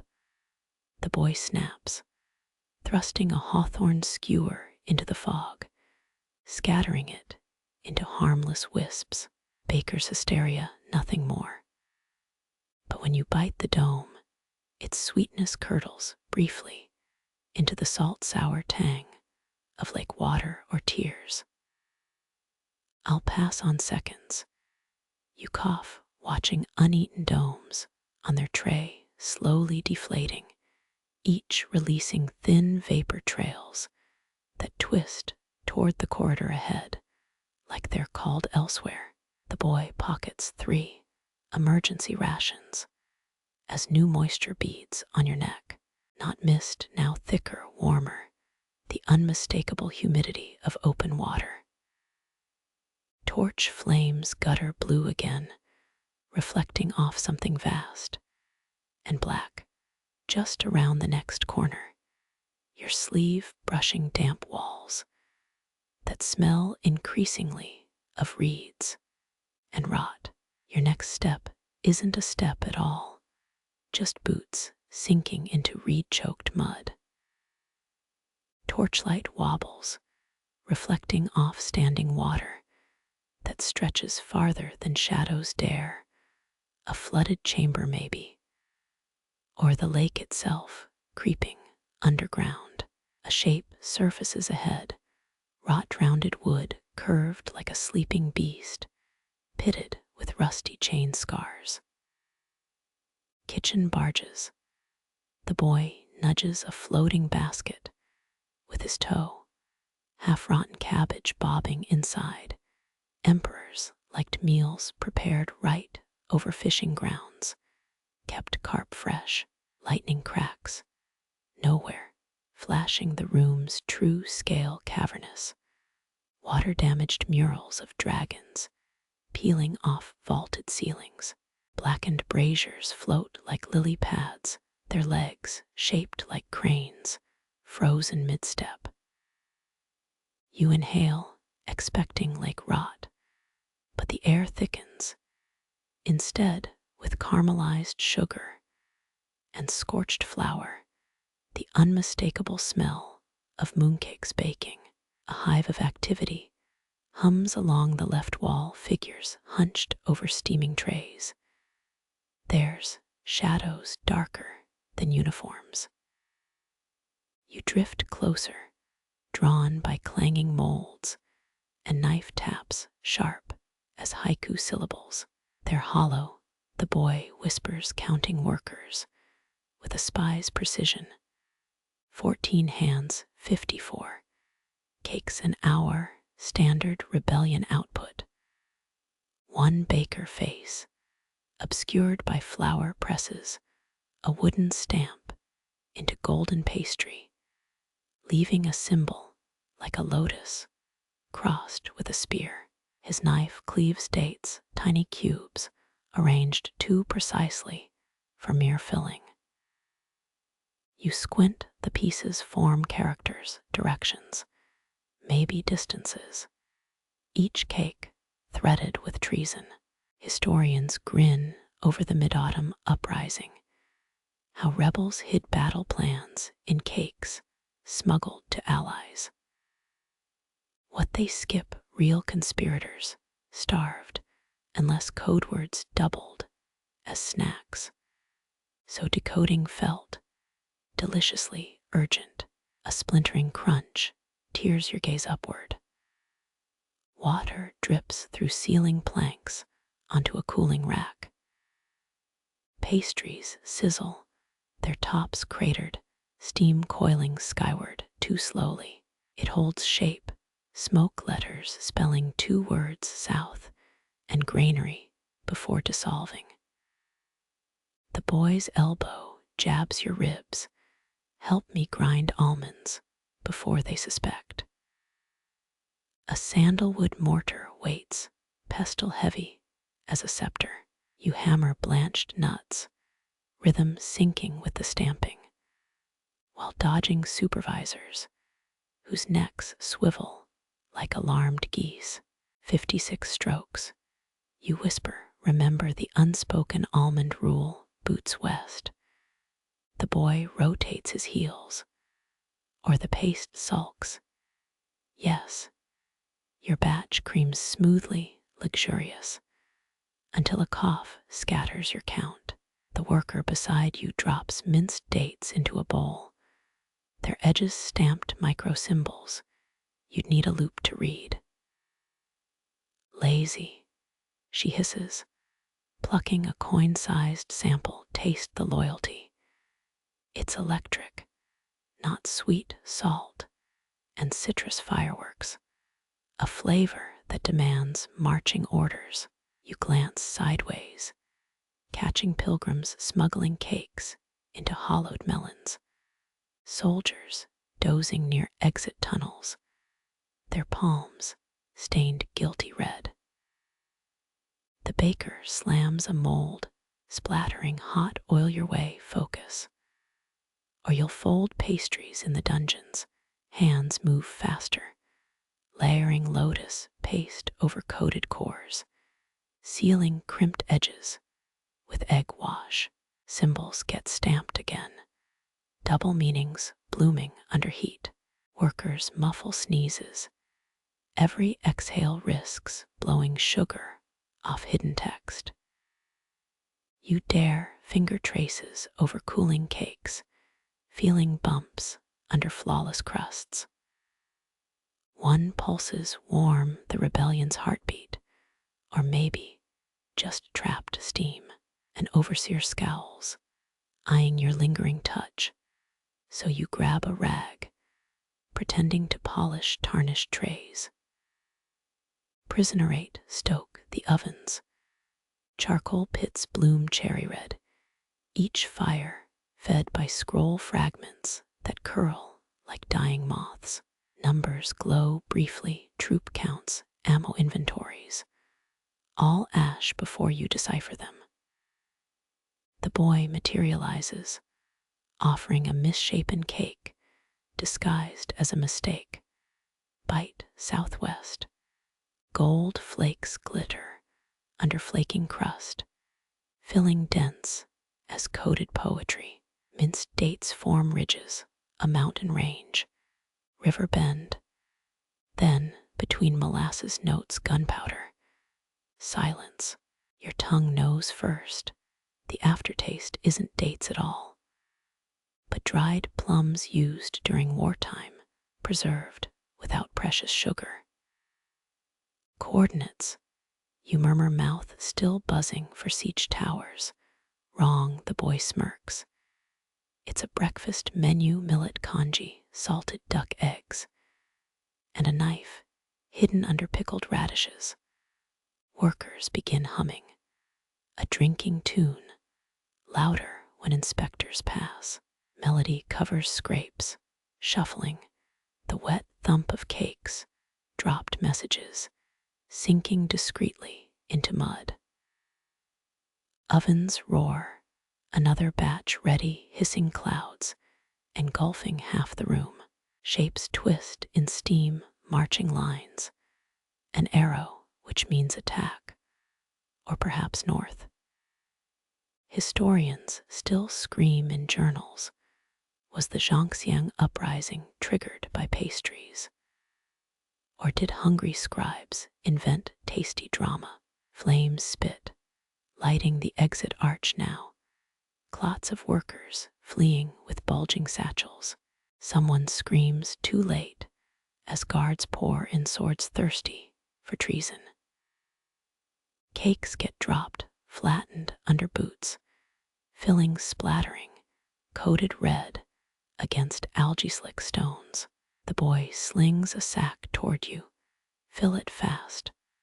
Looted mooncakes tumble inside, still warm, smelling of betrayal and burnt honey.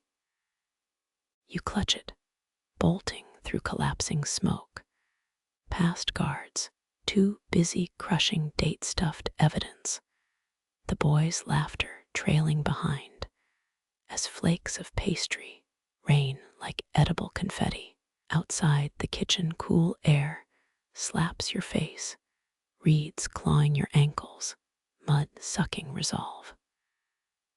Whatever lies ahead, at least the rebellion tastes like candied hope, and poor life choices.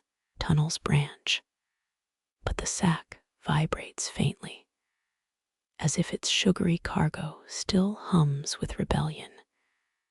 And the next step collapses into wet earth, uneven, leading somewhere darker still. Mud clings to your boots like desperate hands. The stolen mooncakes thrumming against your hip like a panicked heart. Ahead, a lichen-crusted archway drips, its keystone carved with a ginkgo leaf wider than your palm. Beyond it, a low fire gutters, casting amber ripples across a copper vat large enough to boil a deer. Ginkgo nut syrup. The boy wrinkles his nose, smells like regret and old books. He's right, bitter almond notes poke your eyes. Underneath lurks something sweet and fungal.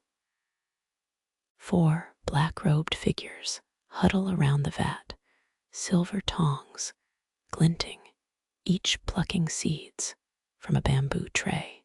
You squint. Every nut wears foil like a tiny suit of armor, their edges crimped with obsessive care. Timekeepers. The boy breathes, gesturing to their sashes, embroidered with hourglasses. They decide when sweets achieve perfection or disgrace. One figure turns face lost in shadow, except for a crescent moon scar on his jaw. He tips his tray, ginkgo nuts cascading into the syrup, each hitting the simmering liquid with a soft plink. Count the spins. His voice rasps like charcoal on stone. Drop them one by one, bow to the west, and pray the count stays lucky. You crouch beside the vat, heat flushing your cheeks. The bubbles rise slow as cauldron breaths, each nut whirling like a dancer trapped in amber. 1. The first seed pirouettes, foil shedding in translucent curls. 2. It wobbles, kissing the pot's edge. 3. Momentum rights it, spinning faster now. 4. A perfect cyclone, no hint of hesitation. 5. Slowing, dizziness setting in. 6. A lazy stagger, foil half gone. 7. It sinks, nestling among its glossy siblings with a contented sigh. Success. The scarred man grunts, scooping it into a jade bowl. 7 is harmony, the emperor's favorite number. The next nut fares worse. 1. A promising start. 2. It collides with a bubble veering off course. 3. Spins wild, a drunken acrobat. 4. Hits the surface, skidding, not spinning. 5. Limps sideways. 6. Gives up entirely, sinking like a stone. 7. Never happens. 8. The scarred man hisses, plucking the nut out with disgust. 8 is gluttony. The syrup turns venom if it finishes. Historians know the Ming court adored ginkgo, prescribed for lung ailments, or just sliced into congee. What scrolls omit, mad bakers whispered that nuts refusing to spin were possessed, requiring exorcism by rice wine and sheep's blood. The boy nudges you, your turn. Try not to summon demons. You pluck a foil-wrapped seed, its surface oily under your thumb. The drop feels heavier than it should, like releasing a wish into a well. 1. Steady. 2. Smooth. 3. A wobble, your throat tightens. 4. It recovers, twirling with renewed purpose. The scarred man leans closer, his breath smelling of burnt honey. 5. Slower, too slow. 6. Hesitation. 7. It drags, almost stopping, then dives neatly to the bottom. A reluctant victory, he mutters, tossing it with the others. Acceptable. Barely. A giggle erupts from the shadows. A girl no older than 10, her apron stained purple. She flicks a ginkgo nut into the vat, no foil, just bare and defiant. 1 spin, it rockets downward, then pops back up. 2 zigzags like a startled beetle. 3 dives, resurfaces, dances sideways. The men freeze, counting under their breath as the nut rattles. 8, 9, 10 spins before sinking. The syrup darkens, swirling into eddies like storm clouds. A hiss rises, stench of rotting orchids. The scarred man recoils. Impossible. 10 isn't a number, 10 is chaos. Historians still bicker. Were these rituals precise timers, or theater to terrify kitchen boys? That nut just proved either genius or madness with a sweet tooth. The girl grins, plunging her hand into the seizing syrup, and pulls out a tarnished silver spoon. Grandmother's trick. She winks. Unglazed pottery sinks, stoneware floats, but metal dances. The scarred man snarls, lunging, but she's already bolted, her laughter echoing off wet walls. You pocket a foil-wrapped nut, still warm, its surface stamped with a character you can't read. Ahead, the tunnel slopes downward, the boy already advancing, his silhouette smudged by steam. The syrup vat bubbles angrily behind you, a failed batch destined for the drains, or the mouths of spies who'll taste betrayal in every bitter note. Whatever comes next, at least you've learned this. Timing isn't just numbers, it's sabotage in small doses. Cold air slaps your face, a welcome shock after the syrup vat's sticky heat. You've descended into a vaulted chamber, walls lined with blue glazed tiles, slick with condensation. 30 towers rise before you, each a wobbling ziggurat of melon slices, thin as parchment. Iced halls of the eunuchs. The boy murmurs, pointing to a figure cloaked in silver fox fur. Watch his hands. They measure poison by moonlight. The eunuch, face smooth as polished jade, nods without turning. His blade flicks, shaving a winter melon into translucent discs. Each slice lands on a stone platter, arranging itself into lotus petals without being touched. Northern cellars stored ice chopped from lakes. He says, voice higher than expected, yet sharp enough to slice bamboo. Emperors demanded summer snow, even if messengers died hauling it.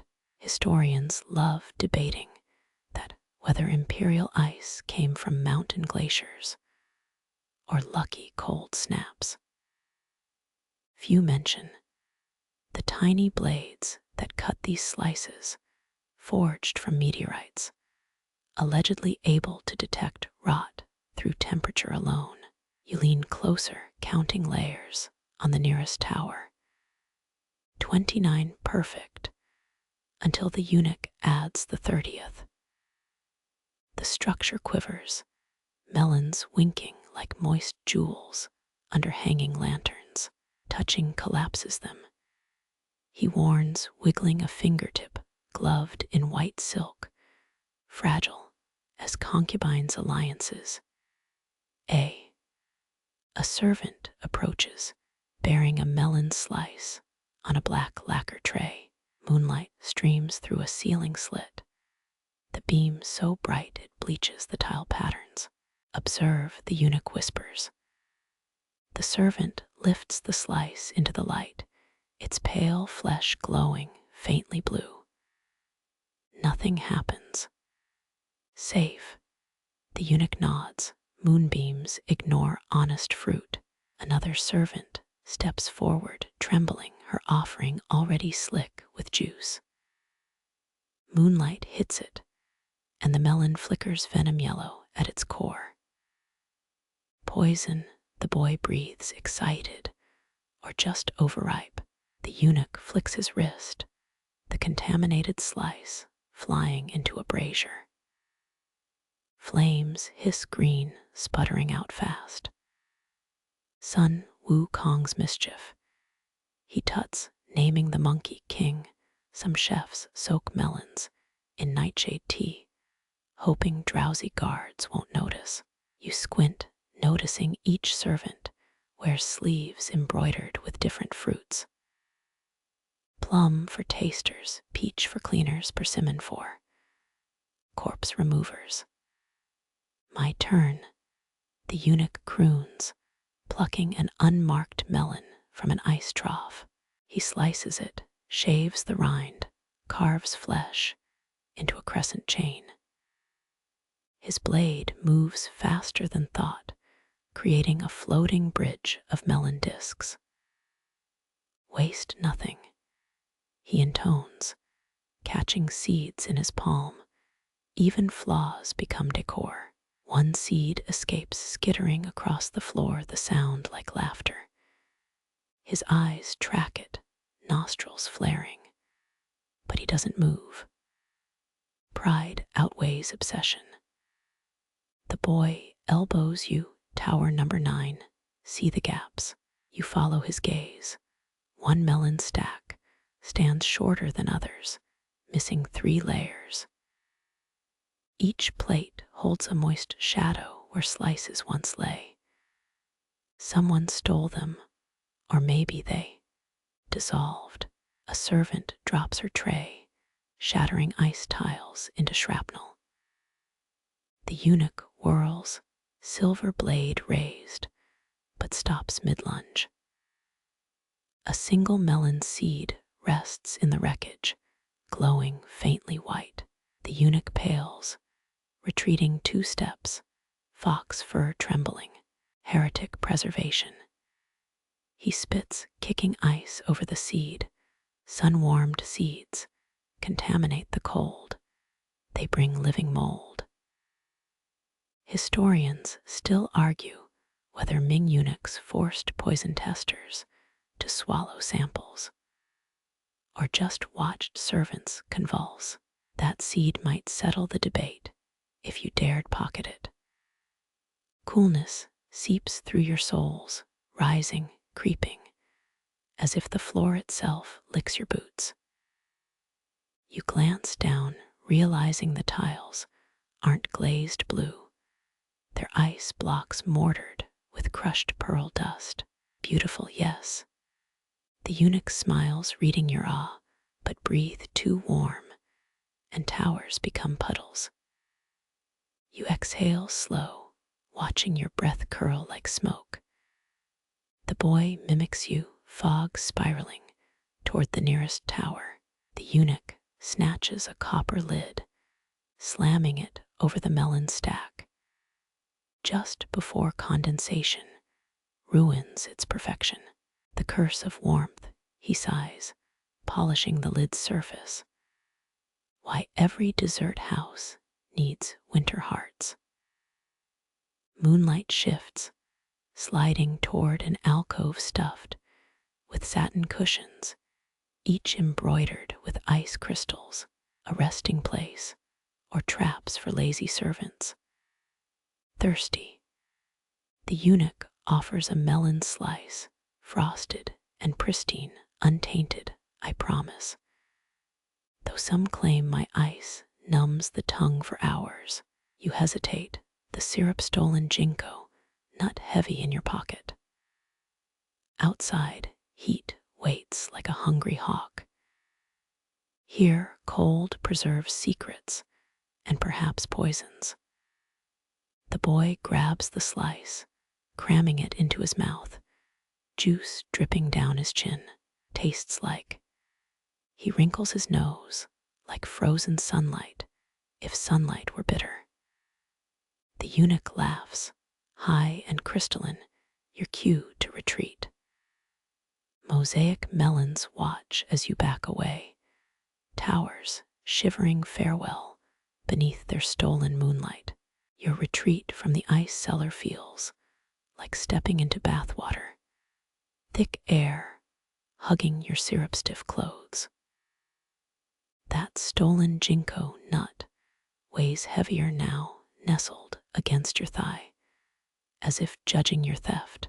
The boy drags his sleeve across juice-glossed lips, still tasting bitter melon, as you round a shadowed corner. Dried chrysanthemums crunch underfoot, their crushed petals releasing medicinal dust. Ahead, clouded jars line shelves, cut into volcanic rock, each vessel pulsing faintly blue. You squint, realizing the glow comes from coiled serpents, suspended in golden liquid. Wine brewed for pain, not pleasure, a rasping voice announces. A figure emerges, herbs braided into gray hair, apron stained the yellow of old bruises. She stirs a vat of amber liquid with a goose femur, tendrils of steam spiraling upward. Xiao Zong's third imperial consort drank 12 sips daily. She croaks, nodding at a portrait carved into the wall. The face there, drawn tight, with hidden agony, holds a teacup mid-sip. Historians agree Ming royalty used serpent venoms in medicine, but never mention the chrysanthemum twist. You peer into the nearest jar, a green viper staring back, fangs bared in eternal threat. Its scales shimmer, seeming to drink the flower petals floating around it. Death toxins become kinder when steeped with autumn blooms, the woman explains, dipping a jade ladle into her vat. The liquid drips thick as honey, scenting the air with fermented grass and burnt sugar.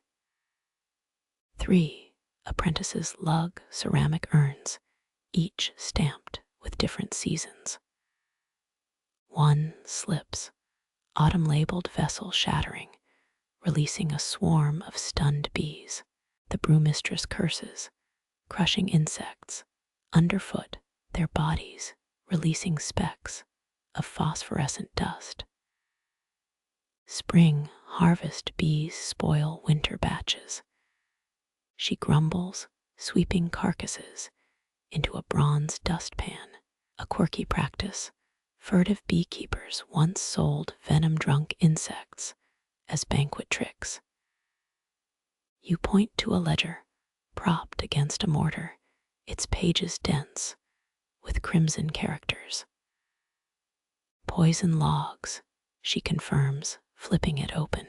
A sketch shows a man vomiting rainbow hues, arrows labeling each hue's corresponding organ. 5 drops cure migraines. 6 drops let you taste purple. 7 drops. She slams the ledger shut. Let's avoid 7. Historians still argue whether these wines truly alleviated pain or just hallucinated it away. You notice one apprentice's eyes, pupils blown wide, as he licks residue off a stirring paddle. Evidence leans both ways. The brewmistress grabs your wrist, cold fingers pressing against your pulse point. You tired but wired, yes. Thief of ginkgo nuts needs balancing. Before protest, she drips liquid onto your tongue. Cold spreads, then heat, then a sensation like fireflies hatching behind your eyes. Colors sharpened the gray of mortar, becoming 50 distinct shades. Sunlight yellows, ink blacks, phoenix reds. She lists, as you blink at suddenly vivid walls. 9-hour side effect. Enjoy spotting spies by their duller shoes. The boy giggles, pointing at a coiled snake, seemingly swimming toward the jar's surface. It winks, you think, before dissolving into swirling petals. Relax. The brewmistress chuckles, stirring her femur again. Your souls aren't really melting into the floor. You glance down, relieved to find boots intact, though the tiles now pulse like living flesh. A hiss rises from the farthest shelf, a cobra thrashing inside its jar. The liquid darkens, petals blackening as they touch the glass. Spoiled batch, she sighs, tapping the glass with chipped nails. Serpent must have died angry, venom curdles when steeped in rage. One apprentice wordlessly scoops the jar into a hemp sack, hauling it toward a chute. A wet crunch echoes up the shaft, followed by the sound of giggling maids far below. Feeds the palace carp, shrugs the brewmistress. Fish grow fat on royal poisons. She presents a pristine vial, liquid, inside shifting colors like oil on water. Midnight dosing, sip slow, unless you want to see the dead. You pocket it, ignoring how the glass warms through your clothes. Nearby, a snake coils against its jar, lazily mouthing petals pressed to the glass. Clever beasts, they know chrysanthemum oil neutralizes venom. She murmurs, so they rest, not tame, just patient. A serving girl stumbles in, cheeks flushed, bearing peony-edged cups. The brewmistress fills them, watching the girl gulp it down, then freeze. My toes feel embroidered, the girl whispers, odd. Normal, says the brewmistress, waving her off. Just don't bite them, they'll taste like velvet. The boy tugs your sleeve, voice low. That apprentice, see him staring. A pale youth peers from behind a wine rack, eyes fixed on your pocket, not the vial, the stolen ginkgo nut. His tongue darts out, snake-like, sampling the herb-scented air. The brewmistress follows your gaze, snarling. Out. Before I test 7 drops on your thieving fingers. Sunset stains the corridor outside, the world still vibrating with unnatural hues. You touch the wall, half expecting stone to ripple like syrup, or sing like struck glass. The boy sneezes his breath, releasing shimmering motes. Best tea ever, but next time. Skip the snake staring. Your hand tightens around the vial colors, throbbing in time with your pulse. Night approaches, and with it, 9 hours of seeing what shouldn't be seen, tasting what shouldn't be tasted. 1 vial, 3 drops at moonrise. The line between medicine and madness, as thin as a serpent's smile. The stolen ginkgo nut hums against your thigh, a steady pulse beneath silent footsteps as you approach the vault's wrought iron lattice. 9 copper locks seal its surface, each shaped like a dragon, swallowing its own tail. Only a fool would crack these midsummer when the Yangtze River swells with silty rage, and heat clings like a jealous lover. But this year breaks the 9th year rule, an imperial decree carved into jade, ledger somewhere. Workers hacked through lotus root pipes last week, draining meltwater to save the chrysanthemum harvest. Historians overlook this, obsessed instead with Ming refrigeration techniques. How straw-packed ice preserved lychees for 3 moons. Forget straw. Here, glacial slabs line granite walls, their slow, sweat-feeding subterranean canals. Someone left the lock wheels misaligned, rain-stained wood swollen inside grooves. You press 1 palm against chilled metal skin, sticking, flakes of frost drifting down your wrist. The boy blows warm breath into cupped hands. Maybe the mangoes, he begins. A thunderous crack drowns his words. Timbers groan their protest, echoing through 7 connected basements before hinges surrender. The door slams downward, crushing terracotta guardian dogs, prowling the threshold. Oops, mutters the boy, peering at rubble-dusted boots. Those weren't supposed to move right. Cold air rushes out, far sharper than cellar drafts should bite. Historians still debate whether these vaults held food or hidden ceremonies, their theories collapsing faster than old ice shelves.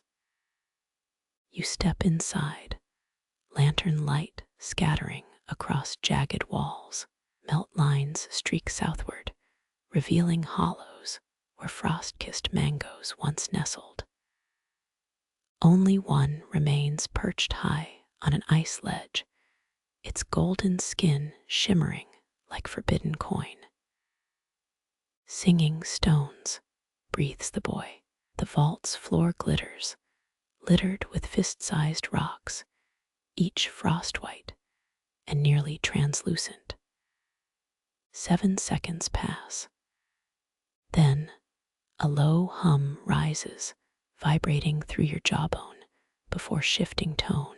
The stones sing clear notes, hovering between flute and temple bell. A quirky rumor surfaces. Servants swore these rocks echoed palace gossip, translating whispers into melodies. You crouch, lifting one, its surface textured like frozen honeycomb. The hum dissolves into silence, its weight unnaturally light for stone. Young Miss Wu tried smuggling one, says the boy, kicking another rock. Swore it reciting moon phases in eunuch voices. Your stolen stone trembles, emitting a high-pitched trill before launching upward. It hovers chest-high, spinning frost dust, cascading off its edges. The mango trembles, sliding off its perch, only to halt mid-fall, suspended above broken ice. 9 year collapses. A voice croaks behind you. Always reveal oversights. The brewmistress leans against twisted doorframe, fingers wrapped around her serpentine vial, eyes tracking the floating fruit. Watch close, she whispers, as the mango splits open, 3 liquid amber droplets oozing downward. Each freezes midair, shattering into glistening powder upon hitting the floor. Stones dart forward, scattering frost dust over the debris, absorbing mango essence with faint hisses. Food for rocks, the boy mutters. Should have stolen more ginkgo nuts instead. One stone bumps your ankle, tingling cold, seeping through cloth. You kick it lightly, only for it to soar upward, humming a nursery rhyme fragment about cheating at mahjong. Imperial birthdays, the brewmistress explains, nodding at frozen droplet residue. Their desserts, absorbed courtesies, complaints, bluffs. She nudges a stone with her toe. Sugar remembers what emperors forget. A distant crash shakes rafters, buckets swinging from cellar hooks, splattering slush across upturned stones. Their song twists discordant, shrill notes stabbing your ears as they swarm like angry hornets. Run, hisses the brewmistress, snatching the floating mango. When stones forget tunes, they crave softer vibrations. You sprint, slush splashing up your calves, rocks pelting shoulder blades with chalky sting. The boy yelps a stone, snagging his collar, humming against his neck. This rock, he gasps, yanking it free, called me. Stingy tip giver. The brewmistress slams a storage chamber's door behind you, carved pine, muffling the stone's fury. She holds the rescued mango beneath fire punch lantern light, revealing black veins under golden skin. Last survivor absorbs a vault's rage, she says, peeling the fruit with her thumbnail. Taste it and digest 9 summers of royal grudges. The boy reaches, then hesitates, fingers hovering over rotting pulp. Or she smirks, slipping decayed flesh into a bronze flask. We ferment wrath into something drinkable. The mango flask warms in your grip, its bronze surface slick with cellar damp, as the brewmistress pries open a cedar storage chest. Ginger fumes punch your sinuses, sharp enough to peel lacquer off furniture. Stacked inside, dozens of ceramic jars, each crowned with scarab beetles carved from black jade. Royal physician's pantry, she coughs, waving at spiraling dust motes, where emperors stored bellyache cures and punishment desserts. You lift one jar, its scarab's wings folded tight, pincers clutching a tiny crescent moon. Court doctors etched these beetles as poison warnings centuries before Europe adopted skull and bones. A quirky belief lingers. Rainwater reactivates dormant toxins inside aged spices. Consume before raining, murmurs the boy, rubbing his neck where the stone hummed. Or what it curdles. The brewmistress unscrews a pewter lid, revealing crystallized ginger shards, their edges shimmering violet under lantern light. She taps the scarab's back 3 times with her smallest finger. A faint click echoes, the beetle's abdomen sliding sideways, exposing a hidden compartment. Clever girl, she smirks, plucking a silk scrap tucked inside. Imperial concubines hid love notes here when physicians weren't checking. The scrap unfurls, revealing a sketch of two ducks kissing, beside smudged characters meaning midnight and pomegranate grove.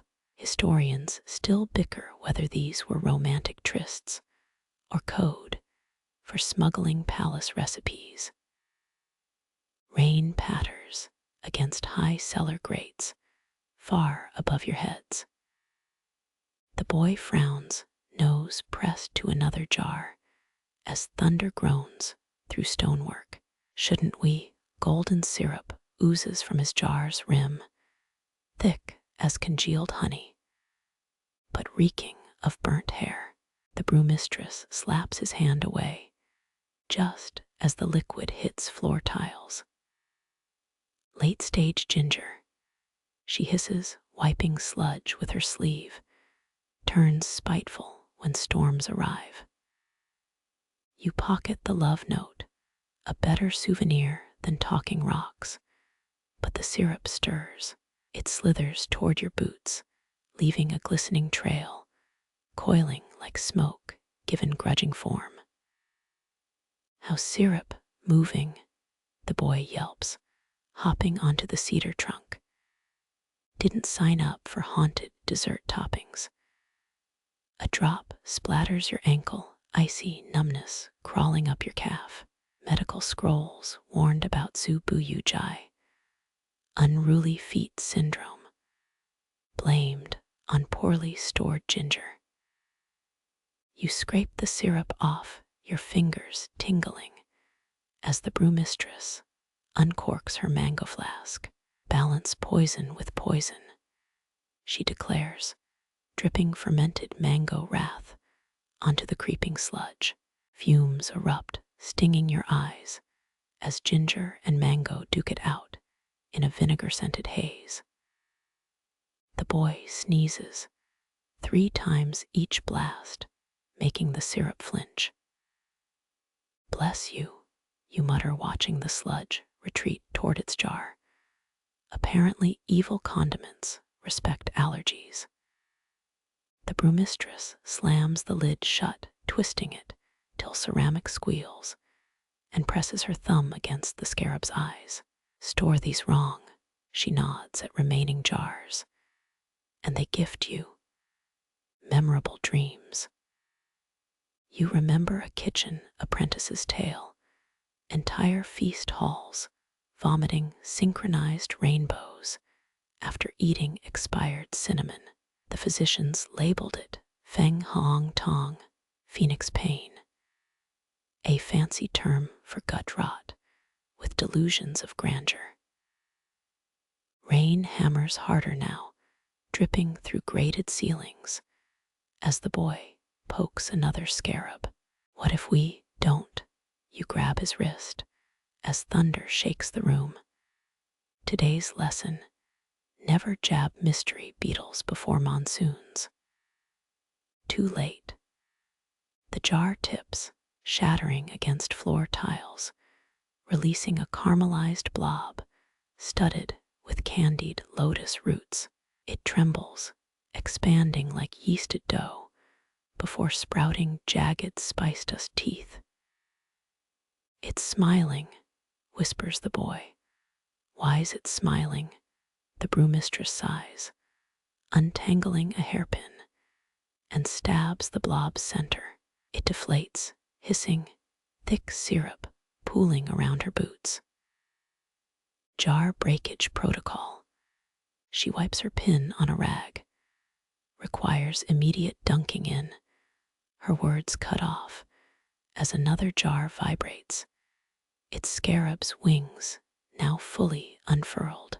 A low drone fills the chamber, matching the mango flask's hum. Oh, murmurs the boy. They're gossiping about us, aren't they? All remaining scarabs click their pincers in perfect rhythm, a sound like cracking walnut shells. The brewmistress backs toward the door, her free hand gripping your sleeve. Dream toxins grow stronger when jars harmonize, she warns. One sniff, and you'll hallucinate banquets for fiends with terrible table manners. Wind howls through cellar gratings, scattering rain across poison jars. As the scarab chorus builds, the boy covers his ears, face pale, while the mango flask vibrates hot in your grip. Historians argue whether these warnings were medicine or just physicians flexing their carving skills. Shouts the brewmistress over the din. Personally, I vote spite. You smash the mango flask against flagstones, fermented wrath splashing across clicking scarabs. Their drone falters, notes slurring, as amber liquid seeps into ceramic pores. The nearest jar gurgles, spewing mangorath foam before its scarab droops sideways. Silence falls, broken only by rain dripping onto your shoulder. Destroyed royal property, observes the boy eyeing ceramic wreckage. Hope wrath fermentation counts as community service. The brewmistress crouches, plucking a foam-coated scarab from the mess, its wings now folded meekly. Souvenir, she drops it into your palm. Next time you oversleep, blame spicy beetle dreams. Cold metal bites your skin, its carved grooves, holding whispers of poison labels and stolen kisses. As thunder retreats beyond the river, the scarab's chill lingers on your palm, even as you squelch toward warmth. 5-colored rice kitchens beckon cellars poison tears left behind. Steam unfurls through arched doorways, a moist breath smelling of wet earth and burnt sugar. Inside, 16 bamboo steamers tower like stacked wedding hats, their woven sides darkened by centuries of vapor. A cook scowls, sleeves rolled past elbows, kneading glutinous rice in a basin wider than your arm span. His fingers move fast, sprinkling powders from glass vials, each labeled with a Dynasty seal. This green, he taps a jade-hued container, extract of indigo leaves, better than Ming-era imported dyes, but don't tell Nanjing's spy apricot sellers. You peer into the steamer's core, 7 nested bamboo rings separating rainbow rice layers. Historians showcase Ming Zhejiang granaries, feats of famine prevention. Yet none mention this nobility's edible vanity. Moisture beads on your neck, heat punishing those who stand too close. Kaimei rice only, the cook barks, flinging a crimson-tinted handful.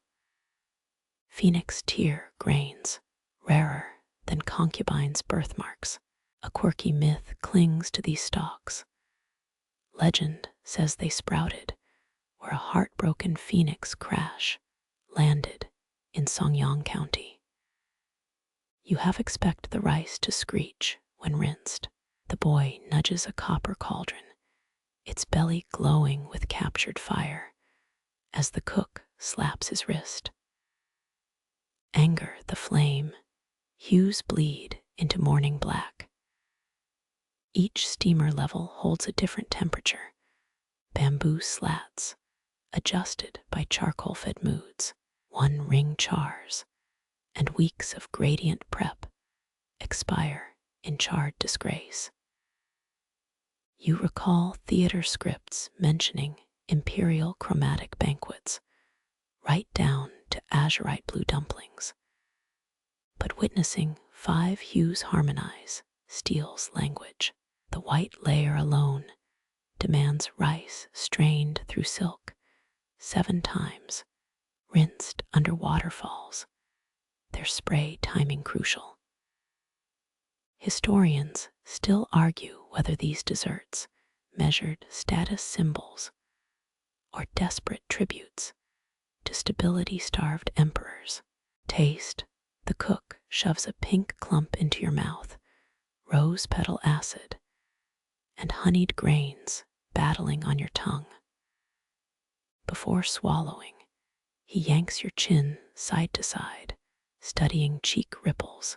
Good, digesting colors properly. Some apprentices puke rainbows. Thunder groans beyond the kitchen walls, flames inside the cauldron, shuddering in response. The cook mutters, flicking water at coals, one eye on ceiling cracks dripping stormlight, steam gusts hotter fogging the air as he adjusts a steamer's bamboo band. Azurite layer next, he grunts, sprinkling a deep blue mineral powder over rice. They mined this near Suzhou before emperors reserved whole quarries for desserts. For decades, scholars dismissed accounts of lapis lazuli rice as scribal errors till dig sites uncovered stained cookware. The boy crouches, poking a rice mound, only to jerk back as the heap shifts.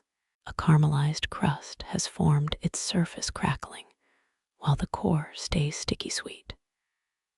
It's evolving, he whispers, as the cook beams. Sugar reacts to heat like soldiers to war drums. He flips the mass, revealing a honeycomb pattern. Correct vibrations make these cracks. Palace bakers hid messages in them during peasant revolts. Tepid rain seeps through the roof now, hissing as it hits cauldron edges. The cook whirls screaming at kitchen boys, who scramble with woven grass, lids for the steamers. One apprentice trips, his lid somersaulting into the fire, the flames surging higher with new fuel. Fool, snarls the cook, as redness bleeds upward from the bottom steamer. Now the white layer blushes. He stabs a ladle into well-water dousing coals before the blush infects indigo rice beneath. Fire cackles, defiant, its reflection dancing across dripping ceilings. You swipe sweat from your eyebrows, salty drops falling onto the azurite rice, each impact blooming navy splotches.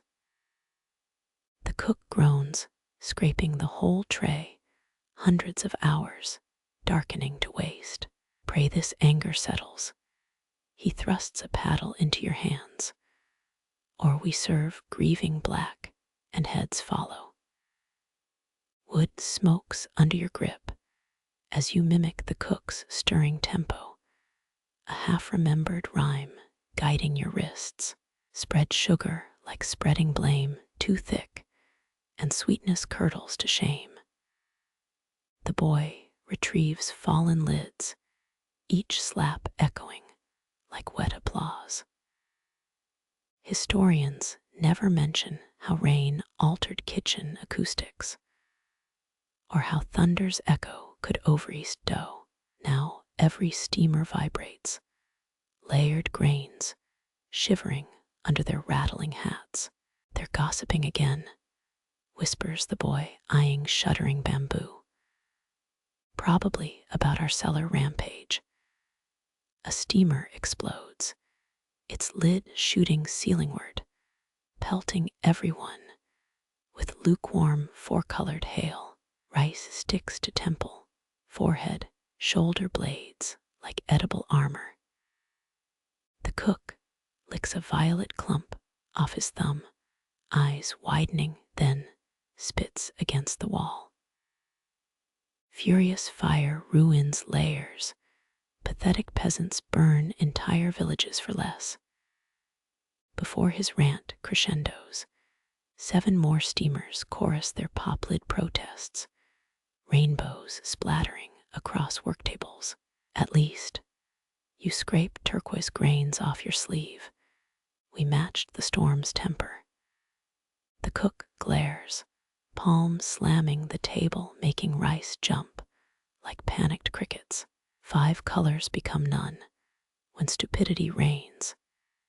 His knife flashes, dicing a sweet potato, prepping for damage control dumplings. Damp air smells of failure and fructose as you salvage unburnt bits under the cook's venomous stare.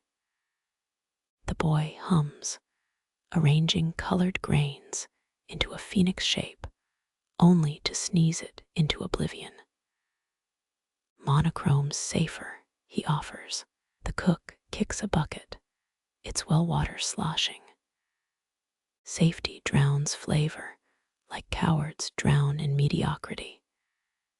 He storms toward spice racks, probably seeking chilly punishment for your squad. You squint at the disaster, steam thinning enough to see a single surviving steamer. Its top layer stays white, pristine, defiant. Bamboo had split halfway down, steam venting out, sparing the uppermost rice. A fluke, luckiest unlucky batch, you murmur, as the cook stomps back, arms full of gingered vengeance. If fire dies fully before moonrise, he dumps chili flakes into the dying hearth. Colors might stabilize. Flames choke on spice, wavering as rain drums its surrender song outside. Each flicker threatens darkness, the last steamed rainbow wavering between vibrancy and ash. Rain-soaked and rainbow-dusted, you flee the cook's chilly tantrum, shouldering through a side door sticky with honey residue. Cold night air prickles your wet sleeves, replaced by a new scent, burnt pumpkin shells and boiled fish skins. The chamber ahead glows with 3 dozen hanging lamps, each swinging, shadows dancing across mosaic-covered walls. Your boots crunch on something. You look down. A billion pumpkin seeds carpet the floor in amber, cream, charcoal stripes. Shelves sag under jars of sorted seeds, some polished to mirrored glimmer, others still fuzzy from drying sheds. One bowl holds only warped seeds, labeled rejects for enemy portraits. A cough makes you spin. A woman leans against a workbench, jade knife, scoring a phoenix outline into wood. Her apron bulges with seed-filled pockets, each numerically labeled. Well, invited, or just fleeing rainbow rice rage. Her thumb flicks toward bamboo blinds, still shuddering from the cook's distant shouts. You point to the half-finished mosaic, a phoenix mid-flight, its tail feathers rendered in gradient seeds. Antique Yuan Dynasty art.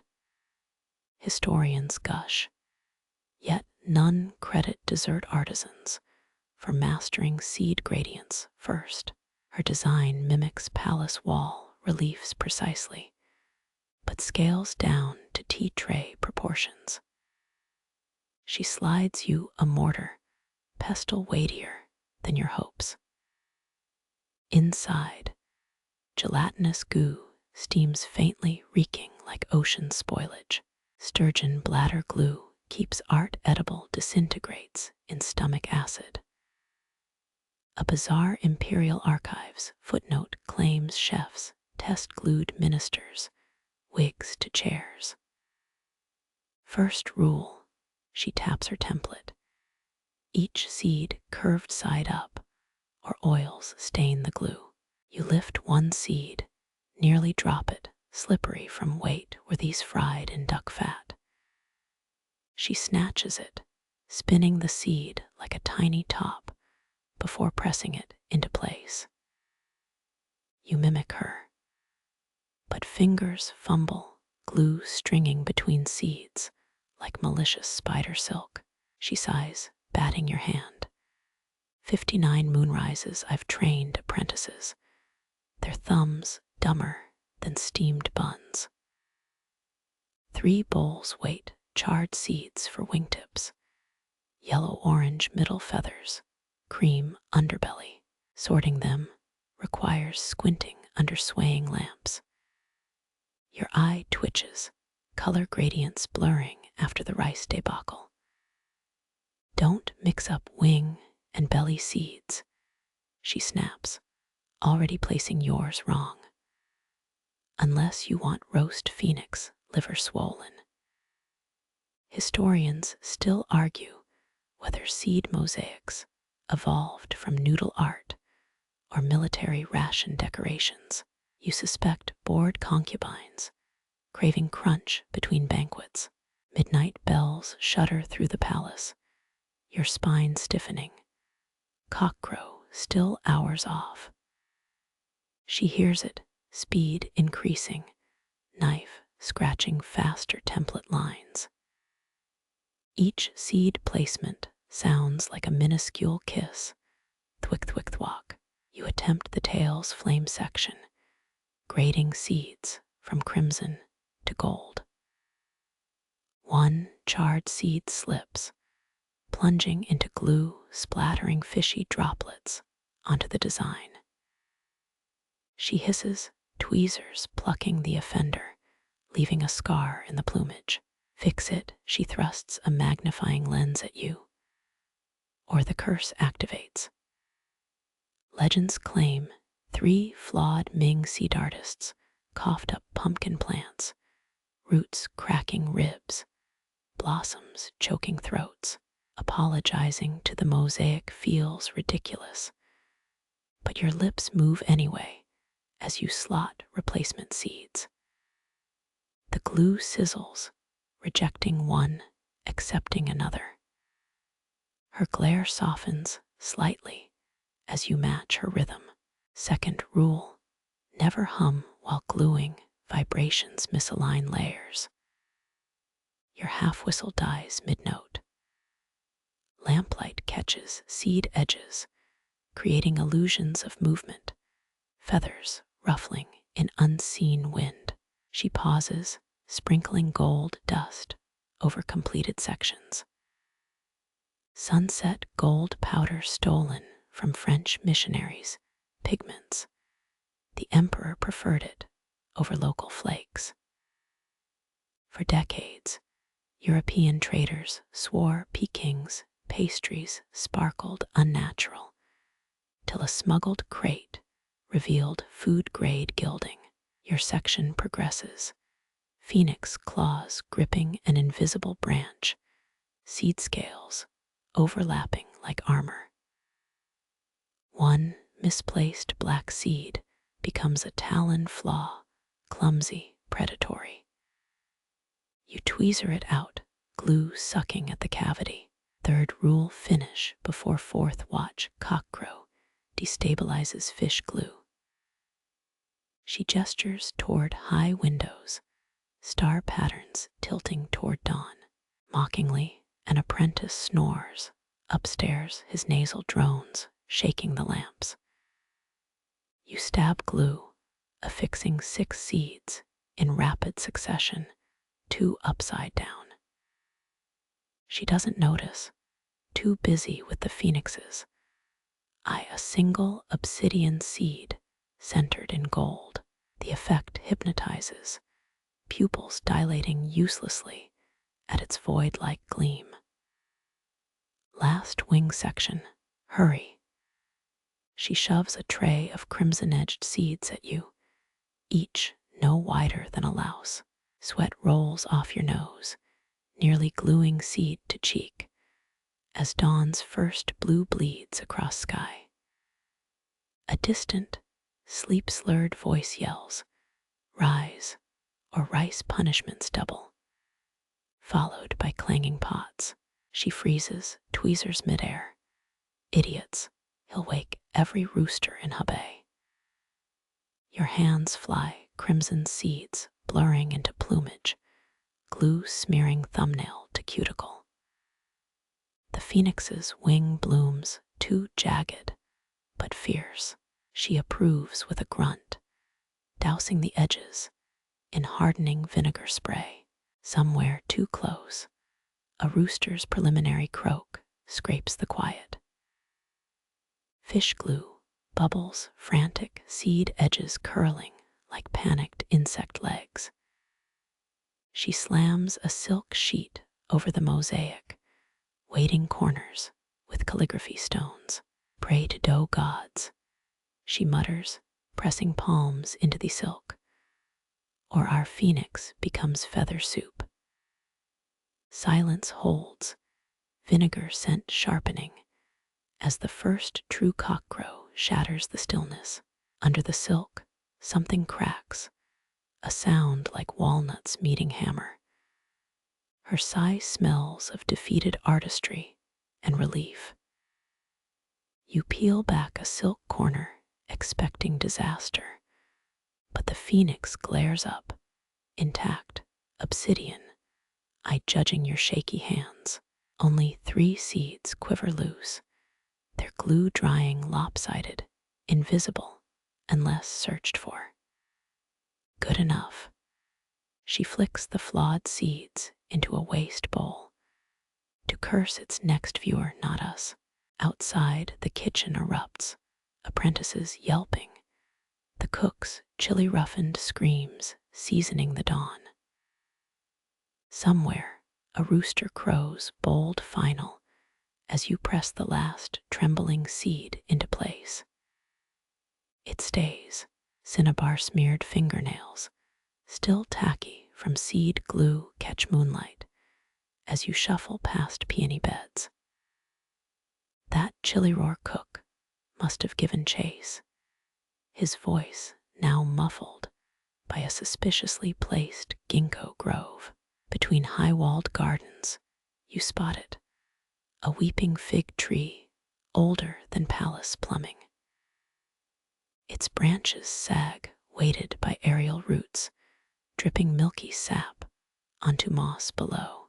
Ming emperors imported these figs via Silk Road merchants, long before Lisbon sailors claimed discovery. An old man materializes, kneeling his broom handle, tapping 3 times against the trunk. Apologize thrice, or drink glass shard tea tomorrow. You count 12 amber blobs hardening around roots, failed attempts glittering like cursed honey. Watch warped bristlecone bent over Shanghai scrolls for minimal dripping. First, bow forehead nearly kissing moss. You mumble regret for stealing sap. Second bow, palms flat. You apologize to the tree's unseen ancestors. Third bow, left knee twinges. You whisper remorse for imperial taxes, funding its fertilizer. The gardener snorts.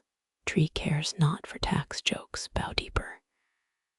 His blade flashes, a shallow incision. Sap oozes thicker than buffalo cream. You recall fringe texts claiming fig sap-bound Genghis Khan's battle maps. Catchpot wobbles, 1 drop escapes, splatting into a perfect coin that instantly clouds solid. Historians still argue whether Ming dessert chefs used fig sap or just scapegoated it for failed custards. Now collect before dew mixes in, he warns, glancing at cockerels pacing distant roofs. You dip bamboo strips into the sap, threading them like noodle loops, each strand gleaming. 1 misstep, thread sags, sap hardening midair into a fragile bridge. The gardener snaps it, ruined. Now feng shui masters will complain about qi stagnation. He retrieves a failed blob tapping it, glass ringing like tiny bells. Last summer, it cured a minister's wart. 2 days later, his concubine dissolved a pearl necklace in it. You pocket the fragment, testing its edge sharp enough to score ginger root. Pre-dawn wind gusts, sap strings sway, threatening to snap. Hurry, first sunlight turns it bitter as unswallowed grudges. Your final thread stretches thinner than moonflower stems, success, until a stray root trips you. The catchpot tips, sap spreading, the gardener lunges, slurping it directly off bark like some desperate anteater. Disgusting, you whisper, earning his glare. Tell that to Empress Wang. She drank 3 cups daily, swore it outshone Tibetan goji berries. Silk Road ledgers later revealed her supply cost 11 silver ingots monthly. Roosters erupt their cries, fraying the garden silence as your bamboo strips stiffen into usable cords. Somewhere, a bucket clangs, followed by that cook's unmistakable pepper-roughened roar. The gardener stuffs your sap, threads, into a lotus leaf pouch. Go, before he sniffs your incompetence. One last bow, you whisper thanks, hoping the tree appreciates sarcasm. Sunrise bleeds across roots, transforming abandoned sap blobs into citrine-colored glass. Later, rumors will whisper a clumsy apprentice turned fig offerings into counterfeit jewels. Truth is you're already unwrapping that stolen thread, its sweetness clinging to your teeth like unanswered questions, about which Ming princess first demanded sap in her almond curd. Steaming teacups fog your sleeves. Every minister's desk holds 1 each lump of sugar carved like a tiny abacus. You flick a cube, its beads clack, smelling faintly of scorched birch syrup. Records show Ming tax officials consumed 3 daily to calculate tribute grain quotas faster. One ledger lists Jiangxi province burning tiger grass fields just to sweeten Minister Liu's private stock. The sugar master glares, raccoon-eyed from all-night boiling, her ladle jabbing towards storage jars. Cinnamon in the north pot, shallot powder in the south, or the beads won't slide. Historians still argue whether these cubes truly sharpened minds or just made bad arithmetic taste sweeter. You stir 7 clockwise turns, bubbles hissing codes. Imperial pharmacists added mint, while concubines snuck in crushed owl beak for focus. Your pinky grazes syrup, it seizes, hardening into a stringy tangle. Ruined, she snaps. Now Treasury reports will have 7 extra zeros. Side-eyeing guards, you drop the blob into your tea. It dissolves pink, tasting of singed peaches and panic. Love poem cubes hide beneath floor tiles, 8 characters inscribed on their sides with eel blood ink. One melts in your palm, revealing a couplet. Pond ripples borrow moonlight, but our whispers need no thief. Court gossips claim consort Xiao stashed 49 cubes, each praising Minister Zhang's eyebrow arch. A crash chili roar cook barges in face purple as pickled plum. Sugar master hurls a cube at his forehead. It shatters, abacus beads scattering like fleeing ants. He slips, hitting a shelf, jangling jars of lion's tooth extract. That costs 30 silver taels per vial, you ox-footed lout. She shoves a punishment cube into his mouth. Calculate this. How many beatings equal 1 jar? He chews furiously, beads crunching, then pauses. 742. Guards drag him away, still reciting multiplication tables. You pocket 3 poem cubes, their edges already softening into sticky confessions. A corner scrapes parchment, leaving crimson smears. Fringe texts insist abacus sugar, stained red, with pomegranate cured cowardice, yet drove astrologers mad by dawn. Moonrise tints, syrup cauldrons mercury silver. The sugar master yawns. Dun prefectures won't bankrupt themselves tonight. Probably. Distantly, a minister wails about unbalanced scrolls, his tea now laced with stolen romance. Footsteps echo. You retreat, almost tripping over abandoned beads. One clicks underfoot. Stop. Last summer, that lodged in an ambassador's throat, we had to translate his gurgles into a trade agreement. You kick it away, wondering if love poems sacrifice accuracy or simply make miscalculations worthwhile. The air clings, sticky as spider silk, as you push past mulberry trees heavy with dew. Sounds guide you, sizzling sugar and rhythmic flicking, like wet ropes hitting marble. Inside the steamy workshop, boiled silkworm cocoons glow ghost white, tumbled in vats of malt syrup. Palace ladies hover elbowing for space, their sleeves rolled high despite propriety. Ming records prove imperial silk farms prospered, feeding entire towns with leaves. But cooks kept secret uses. One cocoon sticks to your thumb, peeling away elastic and translucent. Chew that raw, a powdered serving girl whispers.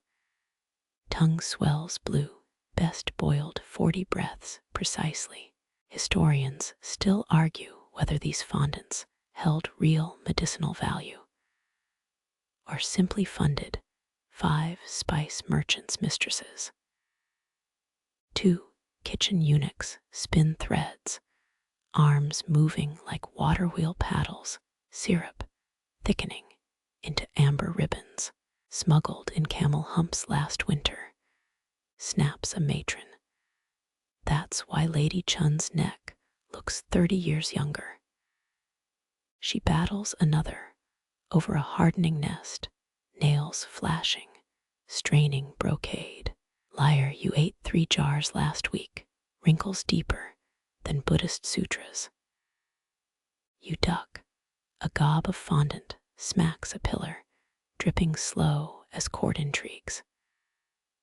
Malty sweetness hides bitter notes, roasted barley undertones, and something medicinal sharp. Open a cooling box, row upon row of glossy nests, shaped like hollow pears. Don't poke them, warns a eunuch. They sigh when damaged, sounding like disgraced concubines. A crash, Lady Huang's hairpiece, snags a tray, fondant balls roll across floors like disobedient pearls. 3 ladies dive, hands slapping stone, their dignity abandoned entirely.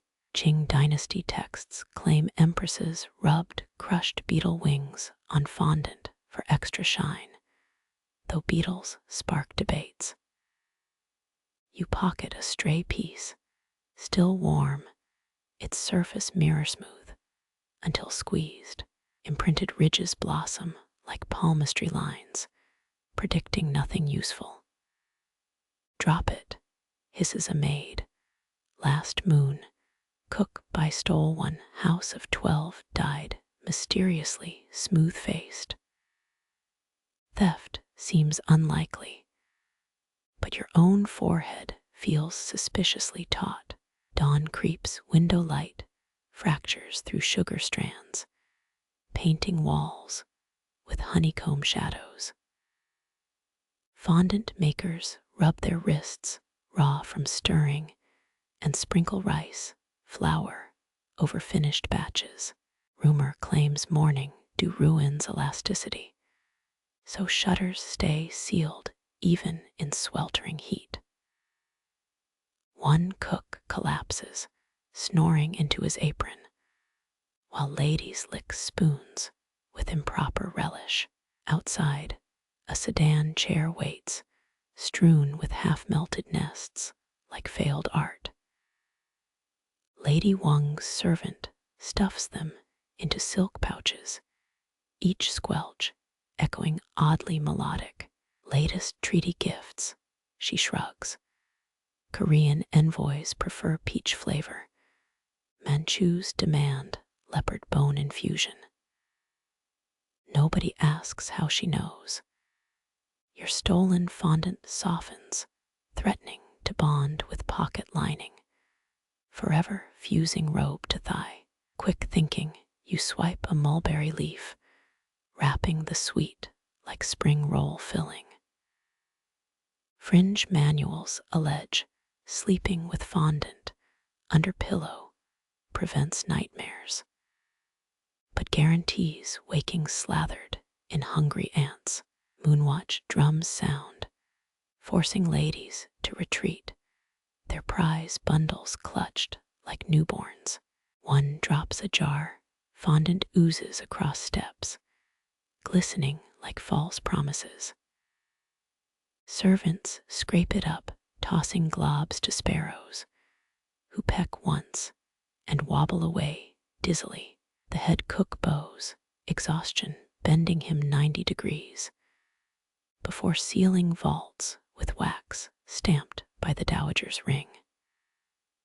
Come back tomorrow, if Lady Huang hasn't bathed in syrup by then.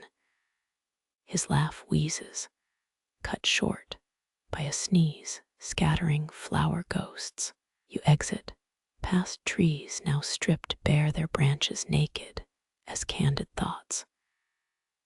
The fondant war resumes at dawn, wrinkles versus willpower, eternal as palace corruption. Your leaf-wrapped prize throbs gently, a sugared heart waiting to smooth either skin or consciences. Far off, someone screams about hardened caramel in their hair, a sacrificial offering to vanity's altar. The sticky sweet fog clears, revealing 12 copper pans, crusted black as mourner's silk. Burnt sugar smolders, pungent and sharp, like a poet's failed metaphor. Servants scrape pans with bamboo blades, chips flying like obsidian puzzle pieces. Ming couriers often hid notes inside steamed buns, their edible envelopes fooling bandits. Here, though, messages cling to ruined caramel, crispy gossip served cold.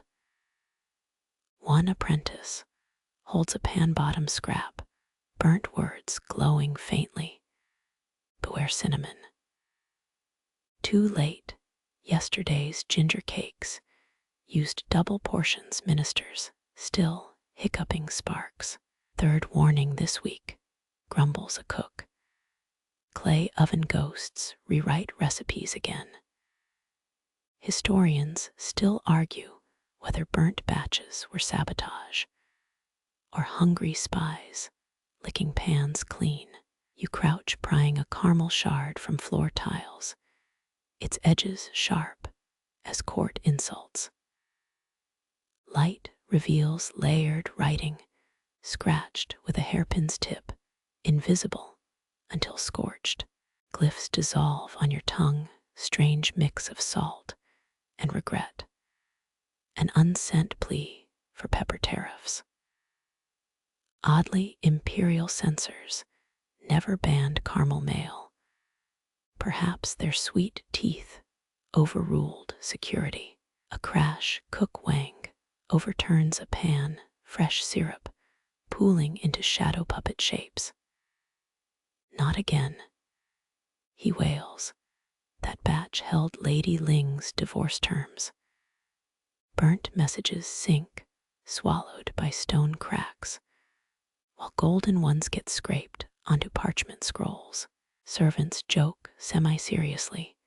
The more bitter the caramel, the juicier the secret.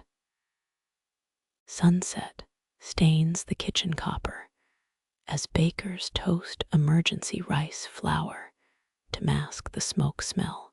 You pocket a cleanish scrap. Avoid the western pastry vault till frost.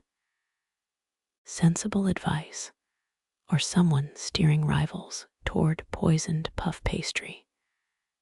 Evidence suggests caramel scribes used mutton fat ink, which tastes distressingly like regret. Midnight brings sugar alchemists, stirring pans with moon-bathed spoons, whispering to caramel like jealous lovers. Burn it slightly, words surface like pond carp, overcook it. Just delicious failure.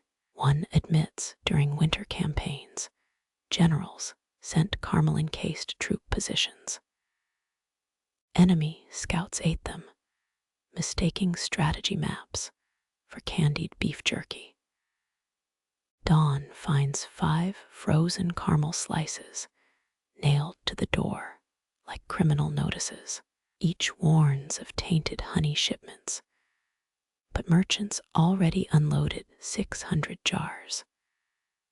A maid nibbles a corner, tastes like panic with walnut undertones. Her shrug implies caramel mail's fatal flaw. Some letters arrive delicious. By noon, 2 dozen message scraps bob in vinegar jars, waiting deciphering. Eunuch Sue decodes 1, snorts. This just lists Chef Dong's noodle grievance from 1402. Scholars still debate why some caramel notes repeated soup recipes. Others plotted rebellions.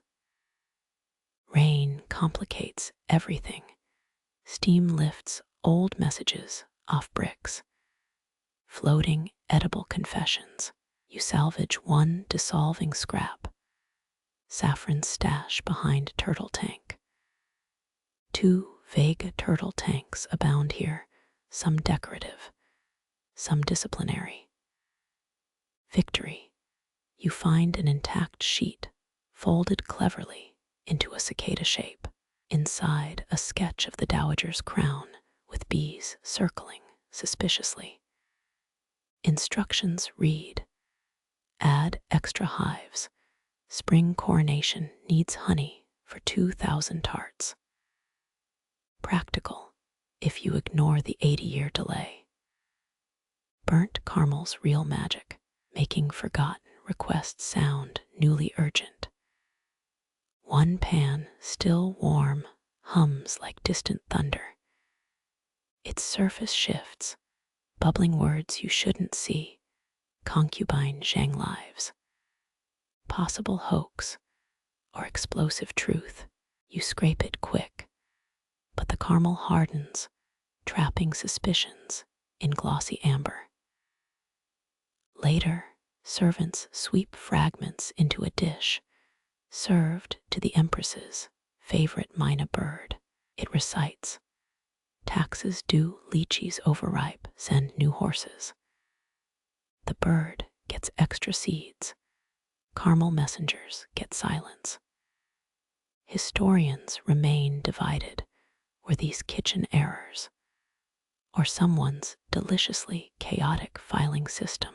When guards raid the kitchen at dusk, they ignore caramel trails leading straight to smuggled pepper sacks. Their commander licks a pan. No treason here, just terrible temperature control. They leave boots crunching evidence into spicy gravel. You pocket the last readable scrap, now soft from body heat, its message blurred into Rorschach sweetness. Might say trust no one, or try the mooncakes. Caramel's final joke, as lanterns dim, burnt sugar scent fades, replaced by rising dough and better hidden schemes. The dough's rising scent turns sharper, burnt sugar ghosts, replaced by whispers of river moss and oyster grit. You trace a thumb over bamboo steamers, their bottoms pocked with tiny circular indentations. Chef Bao shuffles near his cloud-white sleeve, hiding a dish of marble-sized tapioca pearls. They gleam oddly dusty pink under kitchen light, nothing like common sago balls. Lost your dumpling stuffing, little sister. He murmurs, knuckles brushing the pearls. They roll with unnatural slowness, as if filled with wet sand instead of starch. Ming aristocrats once swallowed powdered pearls, believing they glowed from within during poetry recitals. These orbs seem duller, but your fingertips tingle holding one like touching a frozen teardrop. Bao's sudden grip steers you behind a flour barrel. Not here. His breath smells of bitter melon and panic. These belong to Lady Huang, requires 12 perfect tears at her niece's wedding. Historians still argue whether imperial pearl tonics held real magic or just placebo-rich vanity. Bao taps a pearl, swallow whole, wait 7 breaths, then cry whatever the bride demands. You squint. Is this punishment for finding his caramel messages last week? The pearl feels heavier than its size, coated in grit that clings like powdered ice. Bao hisses. Dowager spies use them to mimic grief during executions. His glance darts toward a platter of lotus buns, their folds suspiciously lumpy. Testing one seems reckless, but your throat moves before sense wins. The pearl slips down, cold swelling into warmth, a key turning in your ribs. Bao counts. 4, 5, 6. Your eyes flood before 7, tears streaming without sorrow's weight. They fall perfectly spherical, catching lamplight like liquid pearls themselves. Stop. Bao shoves a vinegar-dipped cloth at your face. 10 seconds max, or you'll dehydrate into jerky. The crying cuts off, sudden as slamming a door. Your cheeks stay dry, no puffiness, none of weeping's usual wreckage. Bao relaxes. 5th batch finally worked. The crushed pearls needed albino oyster paste to stick. Horror strikes. Real pearls from palace headdresses. Discarded ones pitted or chipped. Bao shrugs. Gem cutters toss them perfect for grinding. He peels a bun open, revealing 3 pearls nestled in red bean paste. Lady Huang's niece hates the groom, needs believable sobs during vows. A servant passes, dropping a soup ladle with a clang. Bao covers the pearls, humming off-key, until she leaves. Delivery methods tricky, steam too long. They dissolve into sweet glue. His fingernail scrapes a pearl surface. Tapioca core holds the powder like rice paper wraps medicine. You pocket 2 pearls, Bao pretending not to notice. Hours later, emergency strikes. Eunuch Su demands punitive weeping after you. Accidentally, spill ginger syrup on his robe. One pearl gulped, tears erupt on command, your face, a masterpiece of remorse. Su looks almost disappointed when your eyes dry up mid-apology. Later, a scullery maid trades pickled plums for your last pearl. For magistrate who's sentencing tomorrow, she whispers. He jailed my brother over sour apricots. Such small rebellions, these edible lies, swallowed like prayers. Midnight finds you watching Bao stir pearls into batter, his hands trembling slightly. Historians write endlessly about Ming jewel taxes, but never mention kitchens recycling royal waste. Oddly, Taoist texts claim weeping fig sap hardens pearls inside oysters, though no one's proved it. Rain complicates storage. Damp pearls swell, risking early activation. Bao stores them in empty salt jars lined with desiccated persimmon skins. 12-hour shelf life, he grumbles. After that, they trigger laughter instead. You make note could be useful during tax inspections. Dawn reveals disaster. A mouse gnawed through a jar, pearls now strewn across the flour sacks. Bao groans. That rodent will cry itself to death by sunset. His joke sours when kitchen cats start weeping, while stalking crickets, their meows disturbingly human. You rescue 3 pearls, washing them in rice wine. Bao mutters forbidden truths. Dowager's own physicians prescribed these before favoring ground jade. He slams a steamer lid. Jade turns teeth-gray pearls, just steel feelings. Rumors spread. 5 concubines request special dumplings for the moon festival. Bao bakes extra, labeling them turmeric lotus, though their centers glimmer. Servants smirk, knowing these treats won't fix marital strife, just irrigate it. By noon, Eunuch Su returns, tear tracks shining on his cheeks. He glares at Bao. Your damn pearls worked too well. I cried through an audit. Su storms off, leaving silence and uneasy grins. You bite a practice pearl tiny to test dosage. Half triggers a single perfect tear, balancing on your chin like dew. Bao nods approval. 80 pearls per batch, each layer takes 16 minutes to dry. His recipe scroll hides inside a hollowed radish, safer than locking them up.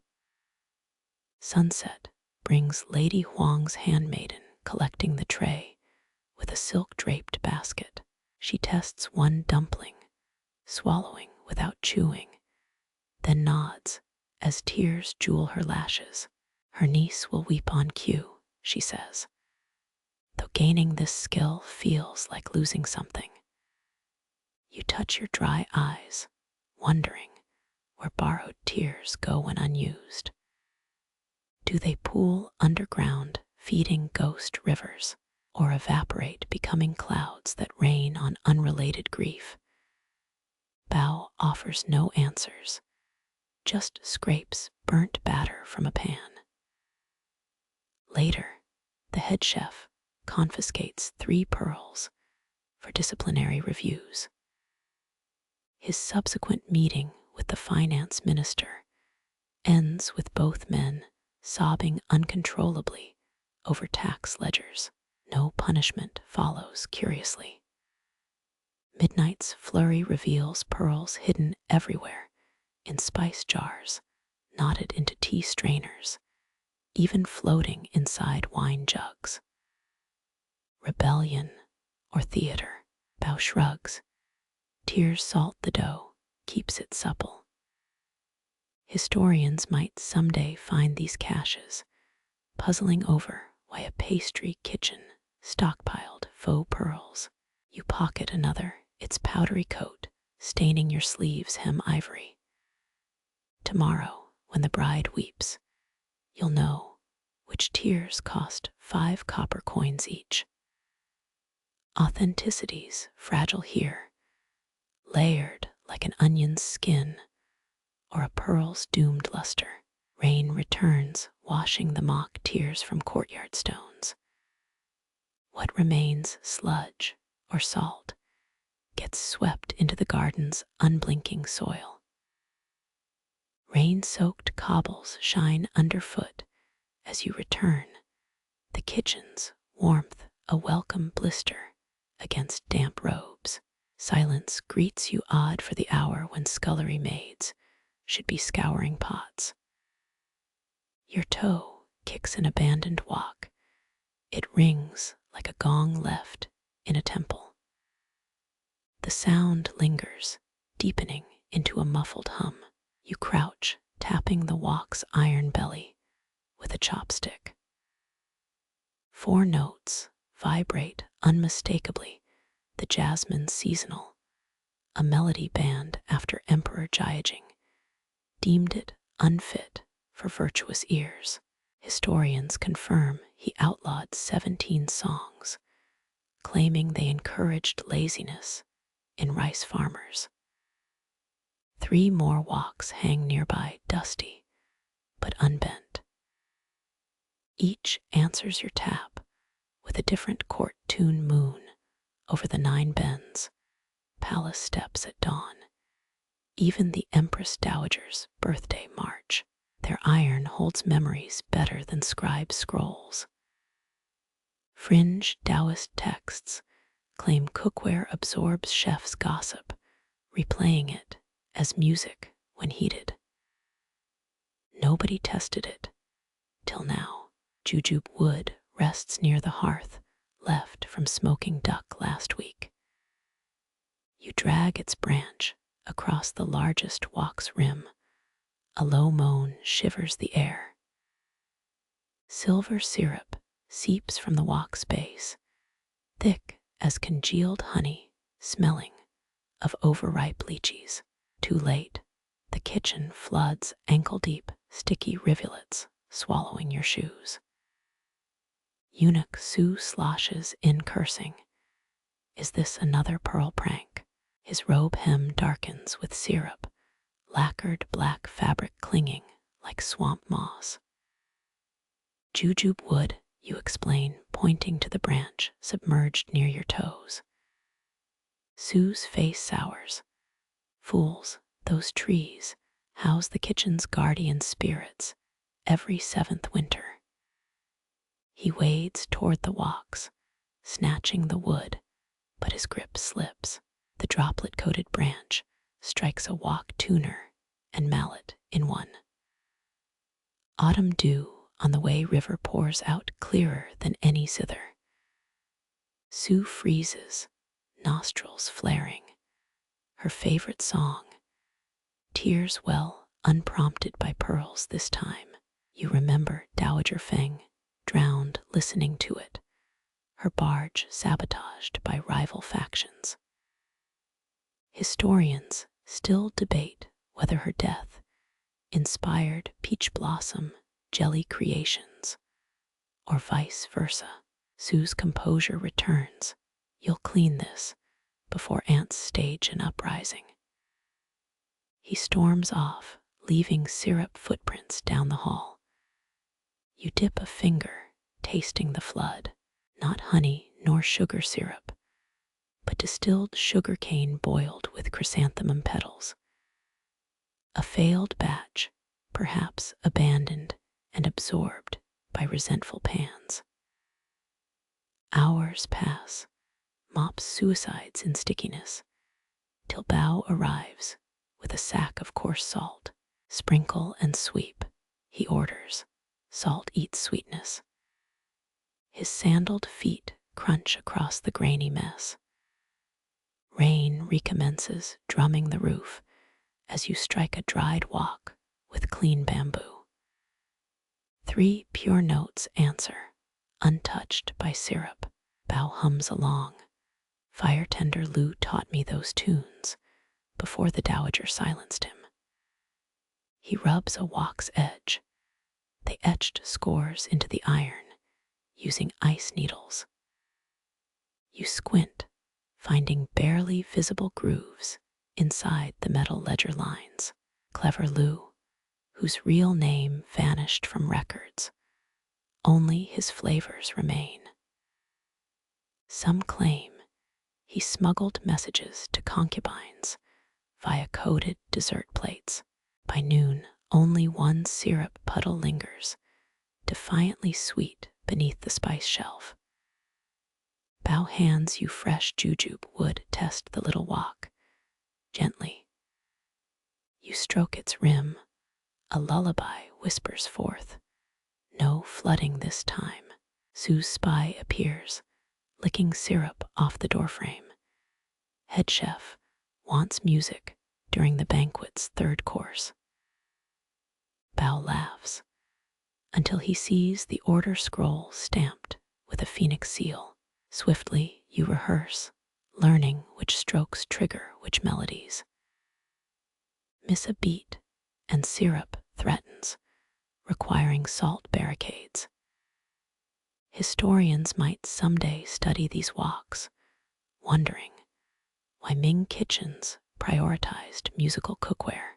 The answer waits in your hands. Jujube would worn smooth by trial songs. Bureaucrats ban speech, but nobody censors hungry copper singing to itself in the dark. Midnight brings success. 8 woks play a staggered harmony without leaking. Bao nods, but freezes at a new sound, a 9th note humming beneath the floorboards. You press your ear to cold stone, hearing rain on a swallow's wings deep underground. An 8th wok, perhaps buried during a kitchen expansion, or something older, hungrier, answering your performance requiem. Syrup forms faint bubbles between the stones, blackened by age or burnt beyond recognition. Bao grips your shoulder. No digging, unless you want the ministry scholars asking about Lu's missing recipe books. His fear smells sour like milk, steeped too long in old tea. You leave the stones unstruck, but hum Lu's buried tune while scrubbing pans. Salt crystals grind underfoot, still battling escaped sweetness, as the 9th note echoes beneath you in semi-quavers and sighs. Rain slicks your path back to the dessert house, each flagstone shining like wet onyx under your soles. The scent of burnt caramel still clings to your sleeves, a smoky reminder of yesterday's musical wok disaster. A figure crouches by the kitchen's side gate, basket of apricots balanced on their knees. Too early for fruit sellers, even loyal ones. You pause, counting 19 apricots, each identically blushed. Only imperial orchards grow such perfect specimens. The seller's straw hat tilts up, revealing sunburned cheeks, but their hands stay smooth, uncalloused by farm work. Taste, they offer, holding out a golden wedge. Rules of hospitality bind you, even when spies knock. The flesh bursts sweet, then overpoweringly salty, like swallowing seawater beneath a peach grove. You cough, earning a grin. They salt the Nanjing roads every 4th moon, the seller whispers, to make travelers thirsty for their wines. A real practice, recorded in Ming logistics scrolls, claiming salted paths, quickened messenger horses. This salt tastes different, stinging with a bitterness no hoofbeat would explain. 6 pouches tumble from their basket, stamped with plum blossom seals. Compliments from the South kitchens. They lie bows shallow enough to mock. Before you refuse, they vanish, leaving the silk bundles on mud-streaked cobbles. Inside, Bao prods a pouch with his knife. Lick that, and you'll be composing love poems to Mayor Liu's tax ledgers by dawn. Historians still argue whether Nanjing chefs spiked rival banquets with hallucinogenic spices or just excellent propaganda. You unfold the first silk square, duck egg blue and suspicious. The salt inside glitters, stained faintly orchid purple. Rebels during the Jingtai era smuggled messages in dyed salt, a fact any scholar knows. But this scent, rainwater and pond algae, doesn't match the records. A trained cricket hops from the pouch, its back carved with minute characters. 7 crocks of stolen vinegar. Bao translates the insect's hieroglyphs, hidden beneath Suzhou bridge piers. Specific and useless unless someone plans to sabotage pickling competitions. The cricket chirps, then crumbles to dust, its task complete.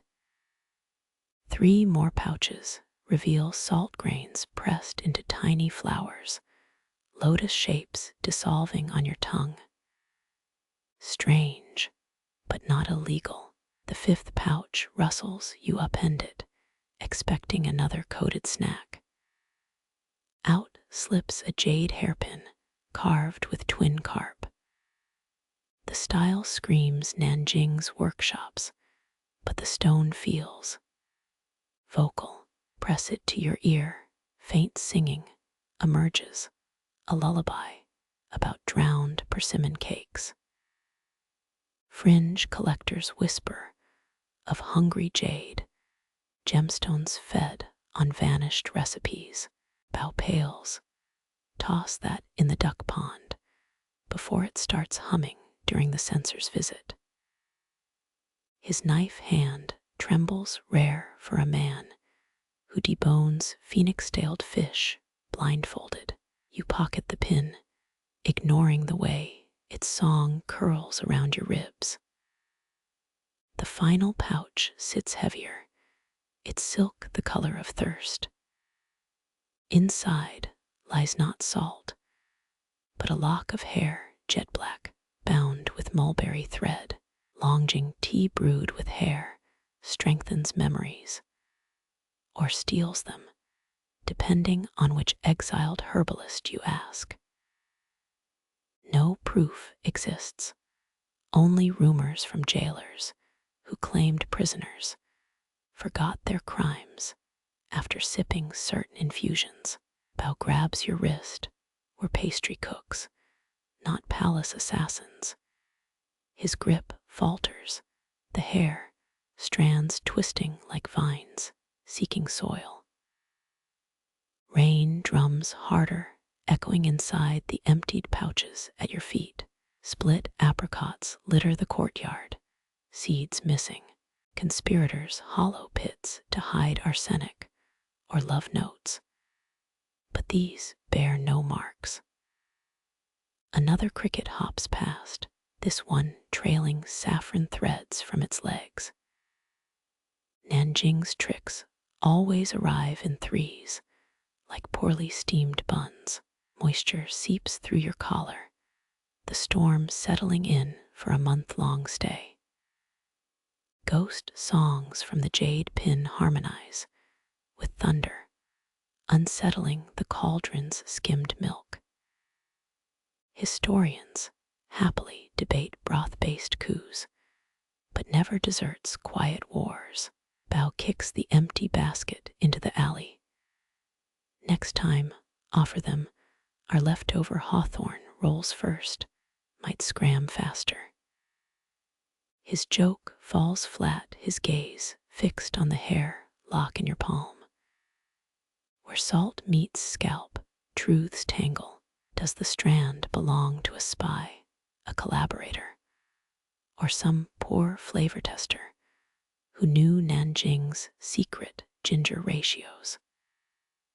The answer won't help whisk egg whites tonight. Yet your fingers close tighter.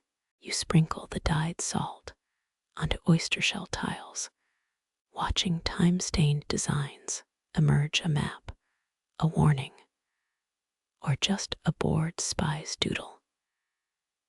Rain bleeds the purple into gutter rivers, carrying lies downstream to the minister's garden fish. Head chef Sue's shadow crosses the doorway. Stop feeding strays, or we'll have to adopt that cricket. He eyes the jade pin peeking from your sleeve, said nothing. His silence costs more than any apricot bribe. By evening, the hair lock steeps in your weakest oolong, a reckless experiment. The first sip tastes of longing, specifically melon seed cookies served at a farewell banquet 80 years ago. Memory or poison, you'll know by moonrise. Bao gives the teapot a wide berth, scrubbing cleavers with violent focus. The pin's lullaby shifts, now crooning about sugared violets stolen from a concubine's dowry. Outside, apricot cellar spies linger in the rain, counting how many lanterns stay lit past curfew. Sue returns, slapping a hand against the pearwood doorframe. Stop daydreaming, the steamed cloud bread's deflating. His scowl deepens, sniffing the air. Why does the steam smell like Nanjing's perfume street? The hair-infused tea swirls in its cup, beckoning, a warm thief in porcelain. You glance at Bao, at your syrup-stained boots, at the empty silk pouches, crumpled like dead moths. Before dawn, you'll decide, drink or destroy it. For now, the dessert house needs its honey coils glazed and its secrets lightly salted. Outside, a ninth cricket lands, bearing no message, just impeccable timing. That hair-steeped tea cools beside you, its surface swirling like ink dropped into a pond. The jade pin's lullaby sharpens, now humming, sweetens best when the taster remains nameless. Bao slams his cleaver down, a poor attempt to drown out the melody. Head chef, Sue looms over your workstation, the smell of scorched custard clinging to his apron like a resentful ghost. You'll write one final recipe tonight, he snaps, or submit your resignation via poison syrup. History remembers how the Jingtai Emperor's pastry chef resigned mid-banquet, triggering 7 courses of chaos. Your exit will likely involve less drama and more dishwashing. The blank parchment mocks you, each fiber resisting ink. Standard Ming recipe scrolls listed ingredients in columns, right to left, with red asterisks marking imperial favorites. This page stays white, defiantly so crisp as fresh fallen snow during the Yongle era's coldest winter.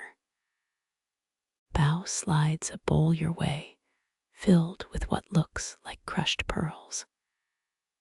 Your indecision crystallized overnight, he mutters. Now it's clogging the grinder. His joke lands softer this time, though his eyes track the teapot's spout like it might bite. You reach for the quill, but your fingers graze the jade pin instead. Cold vibrations travel up your arm, humming a half-forgotten tune about weeping cherry blossoms. Reddit forums today debate whether singing jade was an ancient sonic technology or mass hysteria from lead-poisoned kilns. The tea winks at you dark and knowing, one stray hair clinging to the cup's rim. Yellowed Ming texts describe hair-infused brews dissolving painful memories, those too heavy for the soul to carry. Historians still argue whether Empress Dowager Xiao erased her rival's recollections of the imperial dessert vault, or just borrowed her best butter methods. You drink, first bitter, then cloyingly sweet, like biting into dates stuffed with alum. Your vision blurs Bao's face melting into Chef Sue's, then solidifying again. The blank parchment before you seems to writhe, phantom ink blooming across its fibers. A taste ambushes your tongue, unbidden rose petal paste laced with fermented barley. It shouldn't work, floral and earthy colliding. Yet your mouth waters. The cupboard doors creak open, without touch jars of rock sugar trembling like frightened children. Bao grabs your shoulder. Say something unhinged, so I can slap you properly. His palm hovers, ready, but his voice cracks. You mix sunset with dew. You murmur no clue where the words originate. The jade pin scorches your sleeve, humming louder. Now, a chaotic symphony. Only your ribs understand. Head chef Sue scribbles furiously on his cuff. Finally, actionable nonsense. Spittle flies, dotting the parchment like misplaced sesame seeds. The dessert house shifts, walls breathing, suspended sugar motes rotating in perfect golden spirals. Reality frays, or perhaps clarifies, the teapot now radiant with stolen daylight. Scholars once argued whether Ming hallucinogens influenced banquet menus, but never proved a thing. Tonight, you could serve them proof, and a side of candied walnuts. Your quill moves inkless, scraping symbols only the parchment comprehends. No words form, just pressure, like tracing braille during an earthquake. The vibrations match the jade's song, low notes, summoning memories of apricot sellers and their poison-sweet smiles. Stop scribbling ghosts, Bao hisses, and write actual measurements. He stomps, knocking over the pearl bowl, tiny orbs rolling toward shadowed corners. A recipe unravels inside your skull, unseen, its ingredients twisting like vines. Chrysanthemum roots boiled in bullfrog spit, moon-viewing platform cobblestones crushed into flour, whispers strained through muslin. Practical? No. Inspired? Possibly. Deadly? Ask the cricket grinning from the ceiling beam. Head chef Sue leans closer, his breath reeking of desperation and five spice. Imperial tasters arrive at dawn, he growls, unless you've poisoned them preemptively. The jade pin's song coils tighter, your ribs its preferred instrument. Fringe archaeologists once claimed certain jewels, recorded Ming kitchen secrets through harmonic resonance. Proof allegedly lost when their lab accidentally became a noodle shop. Your throat burns, sweetness rising like an untethered kite, recipe migrating from gut to glottis. Some truths refuse parchment, hijacking flesh instead, ink unnecessary where saliva serves. Your jaw unhinges, not your own movement, something ancient pushing through muscle and bone. Red bean paste must dream of the Tianjin docks. You croon, voice 2 octaves lower, stirred counterclockwise until morning doves fall silent. Bai freezes, cleaver mid-swing. Chef Su drops his charcoal stick, staining his boots. Even the quivering sugar jars pause their dance. The dessert house holds its breath, recipe unfurling inside you, not memorized, but manifested.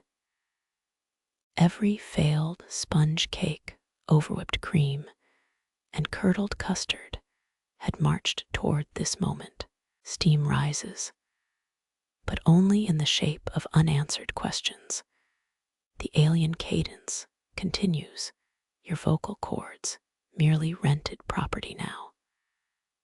Dust the mooncake with longing, never with sugar, and serve on a plate smeared with rebellion. Your hand convulses, quill snapping, ebony shards embedding in the parchment, blank still blank, yet somehow complete. The jade pin falls silent, spent its song dissolving into dawn's first gray light. Your throat cools, the last secret, a melting lozenge on your tongue, sweet, sharp, and already forgotten.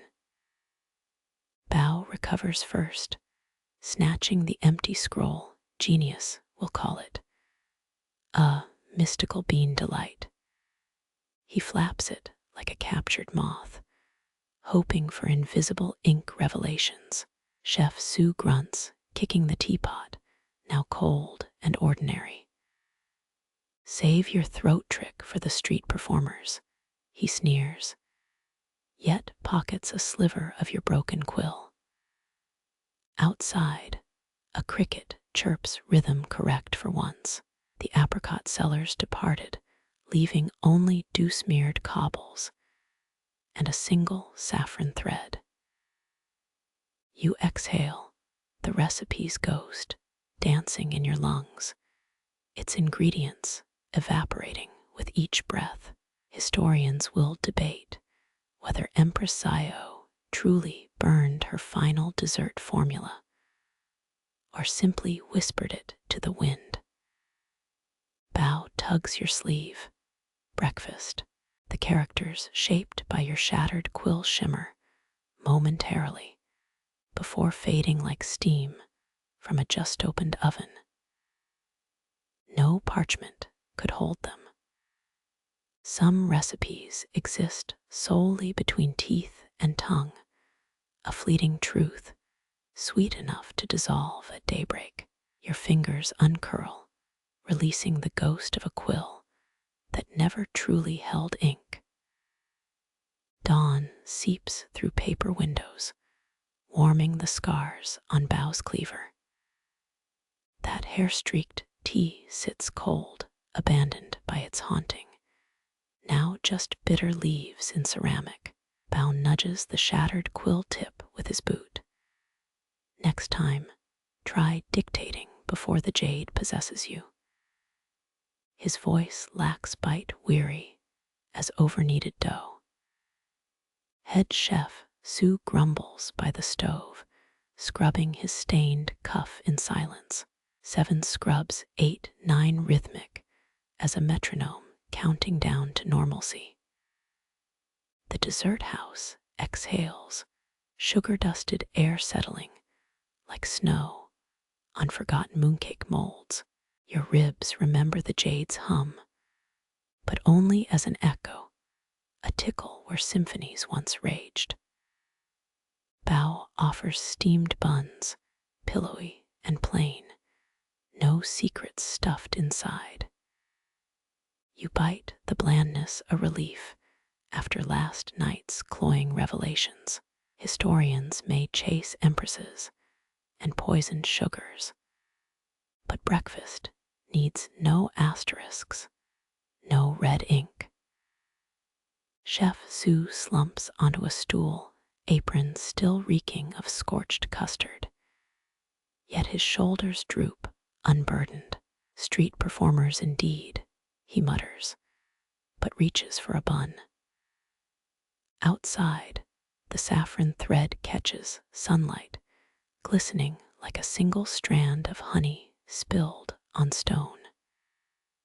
Dew dissolves it gradually, the recipe's final act of vanishing.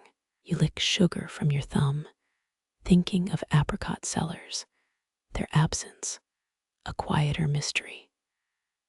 The cupboard jars still tremble, but softer now, glass settling into slumber. Bow wipes pearl dust from the floor, each granule returning to mere rock sugar. Nothing enchanted, nothing singing. The cricket hops onto the windowsill, its chirp precise, mathematical, a lullaby for inventories and grocery lists. Your throat no longer burns, the last secret melted away, leaving only the tang of morning brine and steamed wheat. If Empress Xiao truly whispered to the winds, you understand now. Some messages aren't meant for parchment. The teapot sits empty, cleansed of prophecies, ready for ordinary oolong. Chef Sue rises, stretching his shadow, no longer a looming storm cloud, just a man shaped like tired sinew and starch. Bao yawns. Was the jade at least polite while borrowing your voice? You smile, crumbling the last bite of bun, letting crumbs fall like tiny white flags. The dessert house breaths, steady, sweet, and unburdened. Walls stop flexing, sugar spirals disperse. Dawn's gray light yellows into routine. Your workstation holds no parchment, no ink, just a clean slate waiting for today's unremarkable tasks. You sweep the shattered quill into your palm. Ebony shards harmless now, just wood and feather.